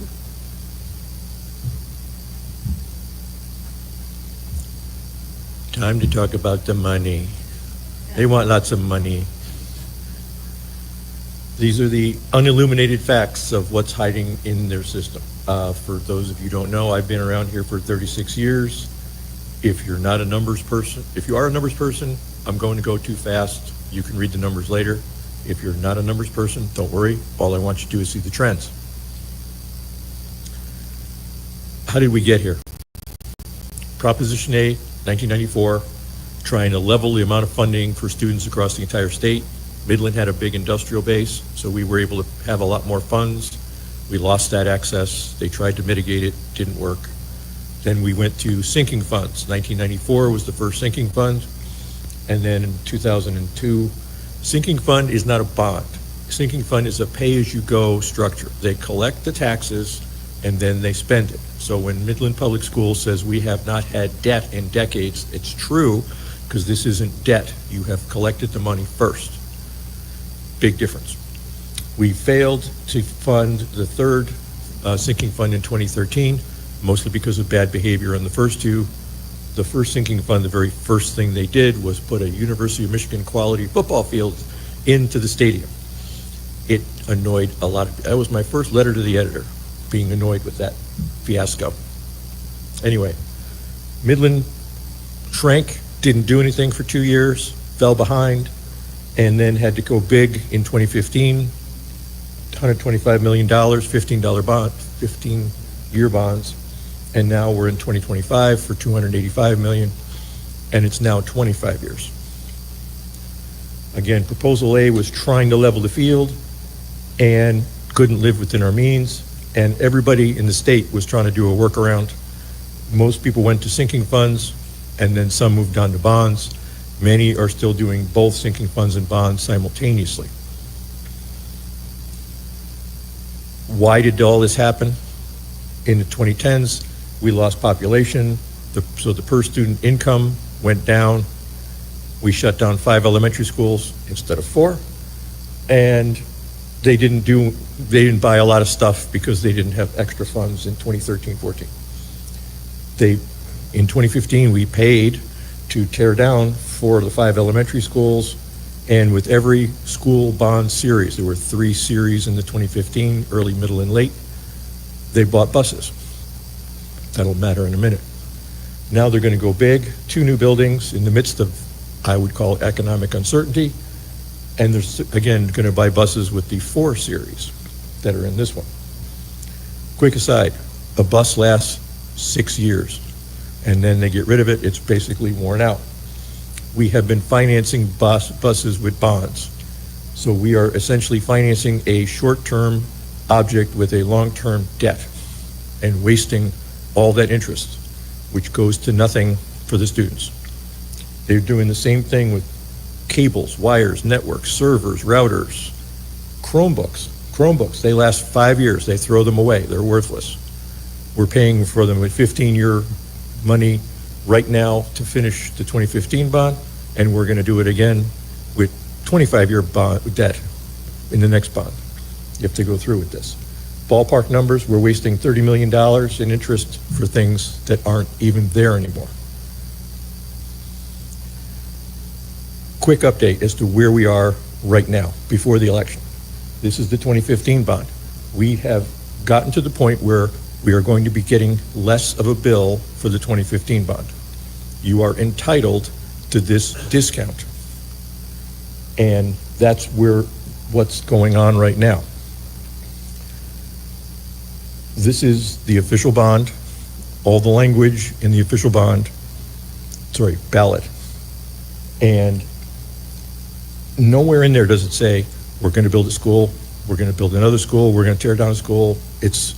They're all generalities and vagueness in here. And they have admitted at meetings that they can change the plan if the situation changes. Key sentence, $285 million. General obligation unlimited. That means that they have assigned the debt to the property of the district. You are taking out a second mortgage on your property by voting yes, or by it passing, even if you vote no. And now they're going to 25 years instead of 15. The only thing that it says in there is 3.9 mils. It's not 3.25, it's 3.9 because of the discount that you were entitled to. This is how much is being added on what your true baseline is.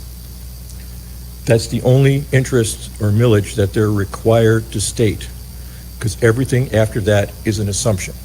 And I'll go through some of the assumptions that they've made as to what it will look like in the future. After we got that document, this 3881 document, they then immediately put this up on the website, which is unreadable by design. The green, puke green color is 2015, and the rest is your total. If you pull it out, there's blue bars in there. That's really the 2025 bond. And let's move it so that we get rid of the noise. Again, it's really 3.9 on the first year, and it goes up to 4.95 in 2039. It's not really 3.25 until 2051. It's a giant emotional play to make it seem like it's only this much and it's going to stay at this rate. It's staying at that rate because they're they are taking the discount you were entitled to in 2015. Oops. Here's the real costs, et cetera, between the information they are giving to you and what a real 3.9 looks like on the other side.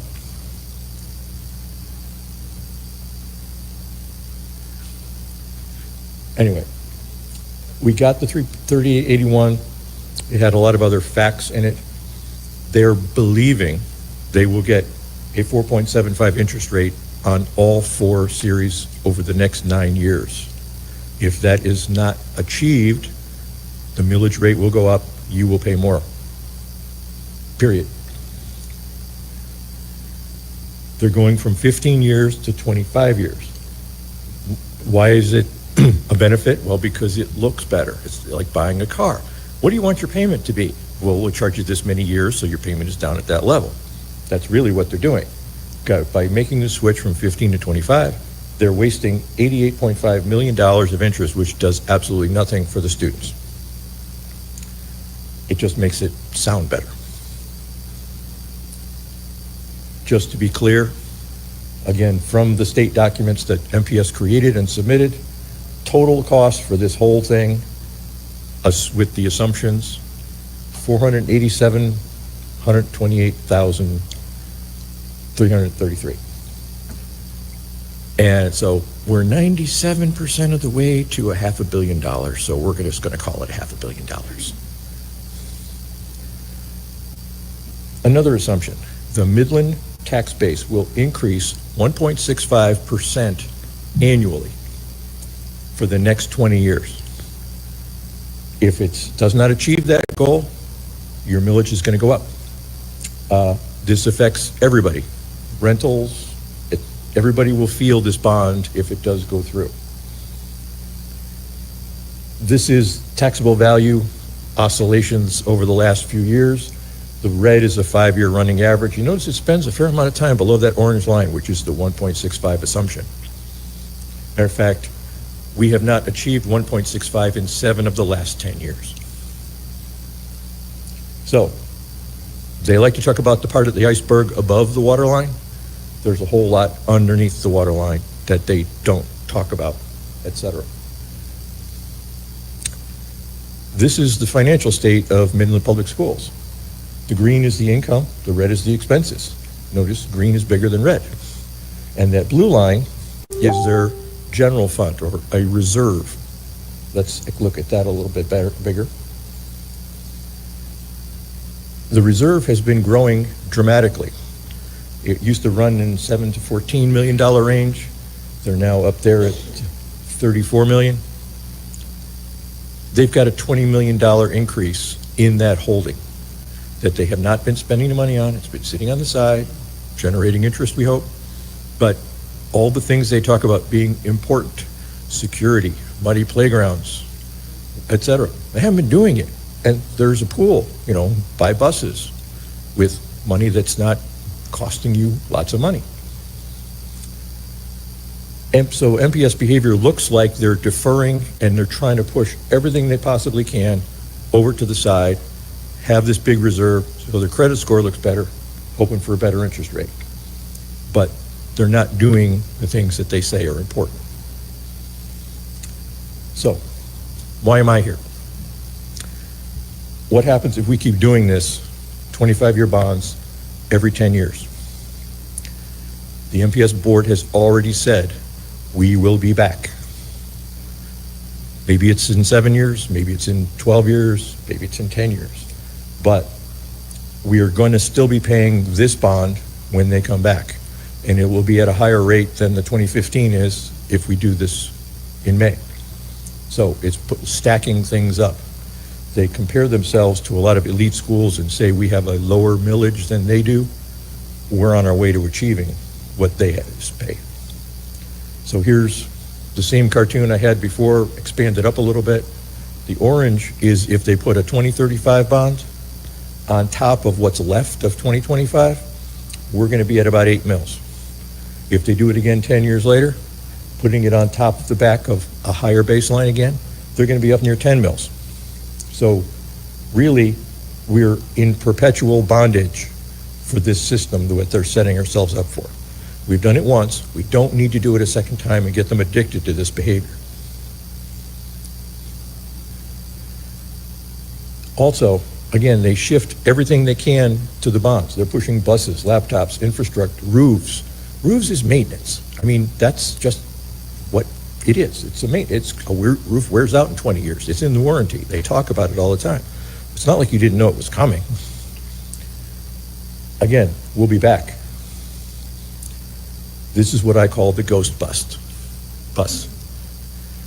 If a high school senior rides a new bus next year in 2026 and his father voted yes for this bond, the dad does not know that that bus is going to be taken out of service in 2032 and he will be paying for that bus until 2050.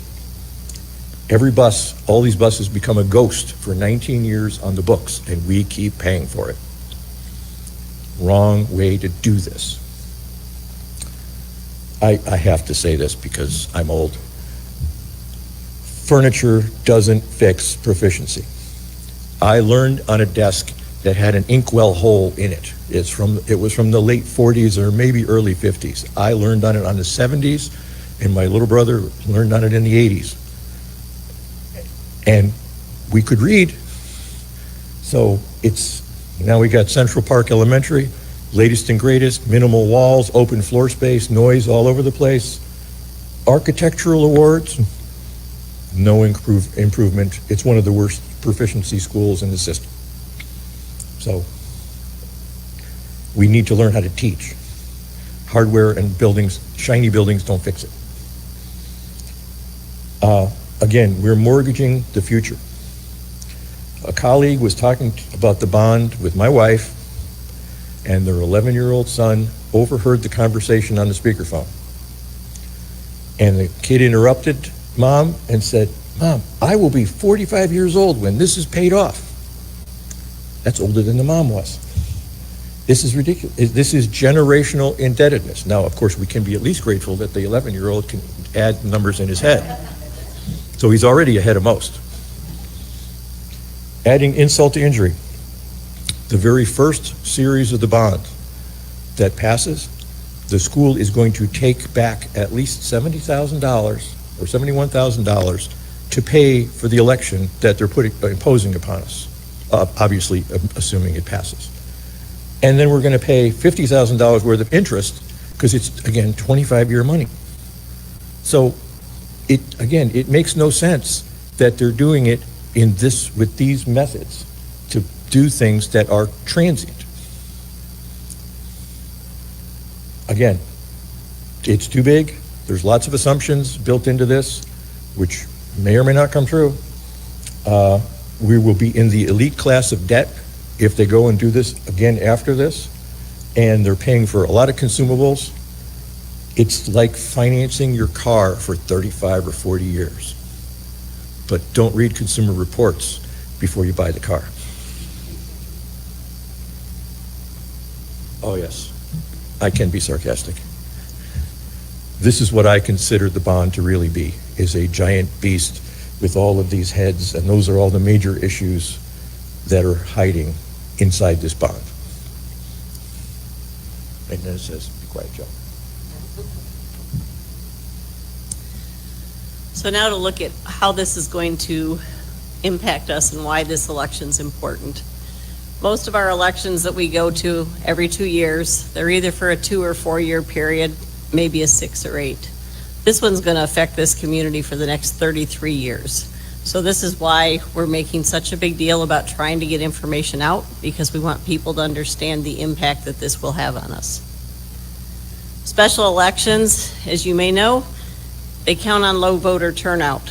That's why it's in May, when people aren't paying attention. They're busy, spring's coming, nice days. Last year in May, we had a special election. It was a millage renewal. 64% of the voters that showed up were 64 and older, and they didn't actually show up, we'll see. There are about 46,000 registered voters in the Midland Public School District. 10,000 are permanent absentee. This time we had a bunch of requests, so it's probably closer to 14,000 this year. And 36,000 of those live within the city limits, and 10,000 are in the adjacent townships. Previous elections, the 2013 sinking fund that Joe talked about that failed, there were 40,690 registered voters.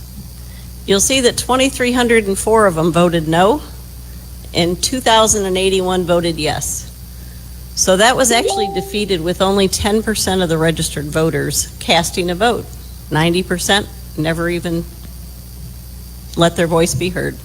2015 bond proposal, 15-year bond. It passed. 41,000 approximately were registered. 43,090 said yes. 4,390 said yes. 2,848 said no. About 17.5% of the voters showed up. A few more than the previous one. Last year, I pulled the information after the election. Again, here we are, sitting right around 17.5%, which means 37,290 of the voters, again, did not show up. And out of those, 78% of them were absentee. So they weren't even actually at the polls. So this year, and by the way, $133,000 that election cost last year. $85,000 of it was just for the fact that it was a special election that could have been free during a regular election cycle. This year, my guess is it's going to be closer to $95,000 because they've got a whole lot more absentee ballots. Maybe they'll come in at 90. And we also have the fact that we need to encourage other people to vote this time. This $500 million debt over the next 33 years, again, is just too much. It's going to cost this community an amazing amount of money. And as Joe was pointing out, the fact that they made it a 25-year bond, that extra $88 million worth of interest that we're paying for those extra 10 years, that's all money coming out of the local economy because we're the ones that are going to be paying it to our taxes rather than being able to spend it at local businesses for keeping our community going. And what if someone's already voted? Again, there's about 14,000 absentee ballots already out, so a number have already been cast. If somebody you're talking to, they said, but I already voted, they actually have until April 25th at 5 o'clock. They can go into their local clerk and ask for a new ballot. The clerk will spoil their old ballot and they'll get to recast it. So if they learn something, encourage them to change their vote. Big takeaway, it's just too much money. We have people on fixed income. We've talked to quite a few seniors that say they just can't afford to keep doing more. The Midland Public Schools like to say it's just $1 a day. Well, there's some people that $1 a day they don't have because they're already trying to figure out what they have to give up to put food on the table. You have renters that don't realize that they need to vote too, because this is going to affect the rent. The landlords cannot absorb all of this cost in their businesses. So it will get passed on to renters. So it's important that they get informed. Small businesses, their business buildings, they're going to get taxed. So they're going to have to pass that on to the consumers locally. And we're coming off 4 years with a lot of rising inflation. So people are already feeling financially crunched at this point. So this is a 33-year, $500 million debt. And it's only about a 10-year fix because, as Joe said, they've already been telling us in the meetings that they're going to be back for more. This isn't really fixing the issues in the district. And the building utilization capacities, because we're adding pre-K and ESA, we're told, well, the new elementary, we're going to be freeing up 24 classrooms. But what they don't tell you is all those preschool classrooms and the ESA classrooms, there's 3 to 4 classrooms in every elementary that will be used by those. And so we really are giving up almost the same number that we're gaining with the new school. So the option to refurbish Northeast, again, never presented to the public, needs to be revisited, I believe. We'll be paying about $68 million of debt long after its useful life of 5 to 10 years in this bond, which is an extra $30.5 million that could have been covered in a 10-year bond instead, or out of a sinking fund and not have any interest.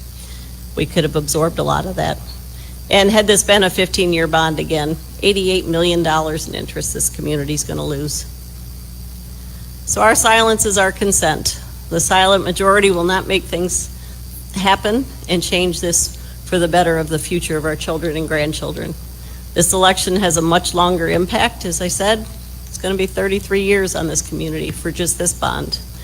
So if you don't vote, you have consented to the will of those that do. So we're encouraging everybody to be an informed voter. We need 60% or more to show up. We need to help the community understand the need to get involved in these elections and let their voices be heard. So you can get more information about our group. We also have a website that we keep up to date and keep adding new material out there as we come across it. And neither the students or taxpayers are going to come out ahead. This is a sleight of hand bond, and it's a hard no, at least for me. And thank you for attending.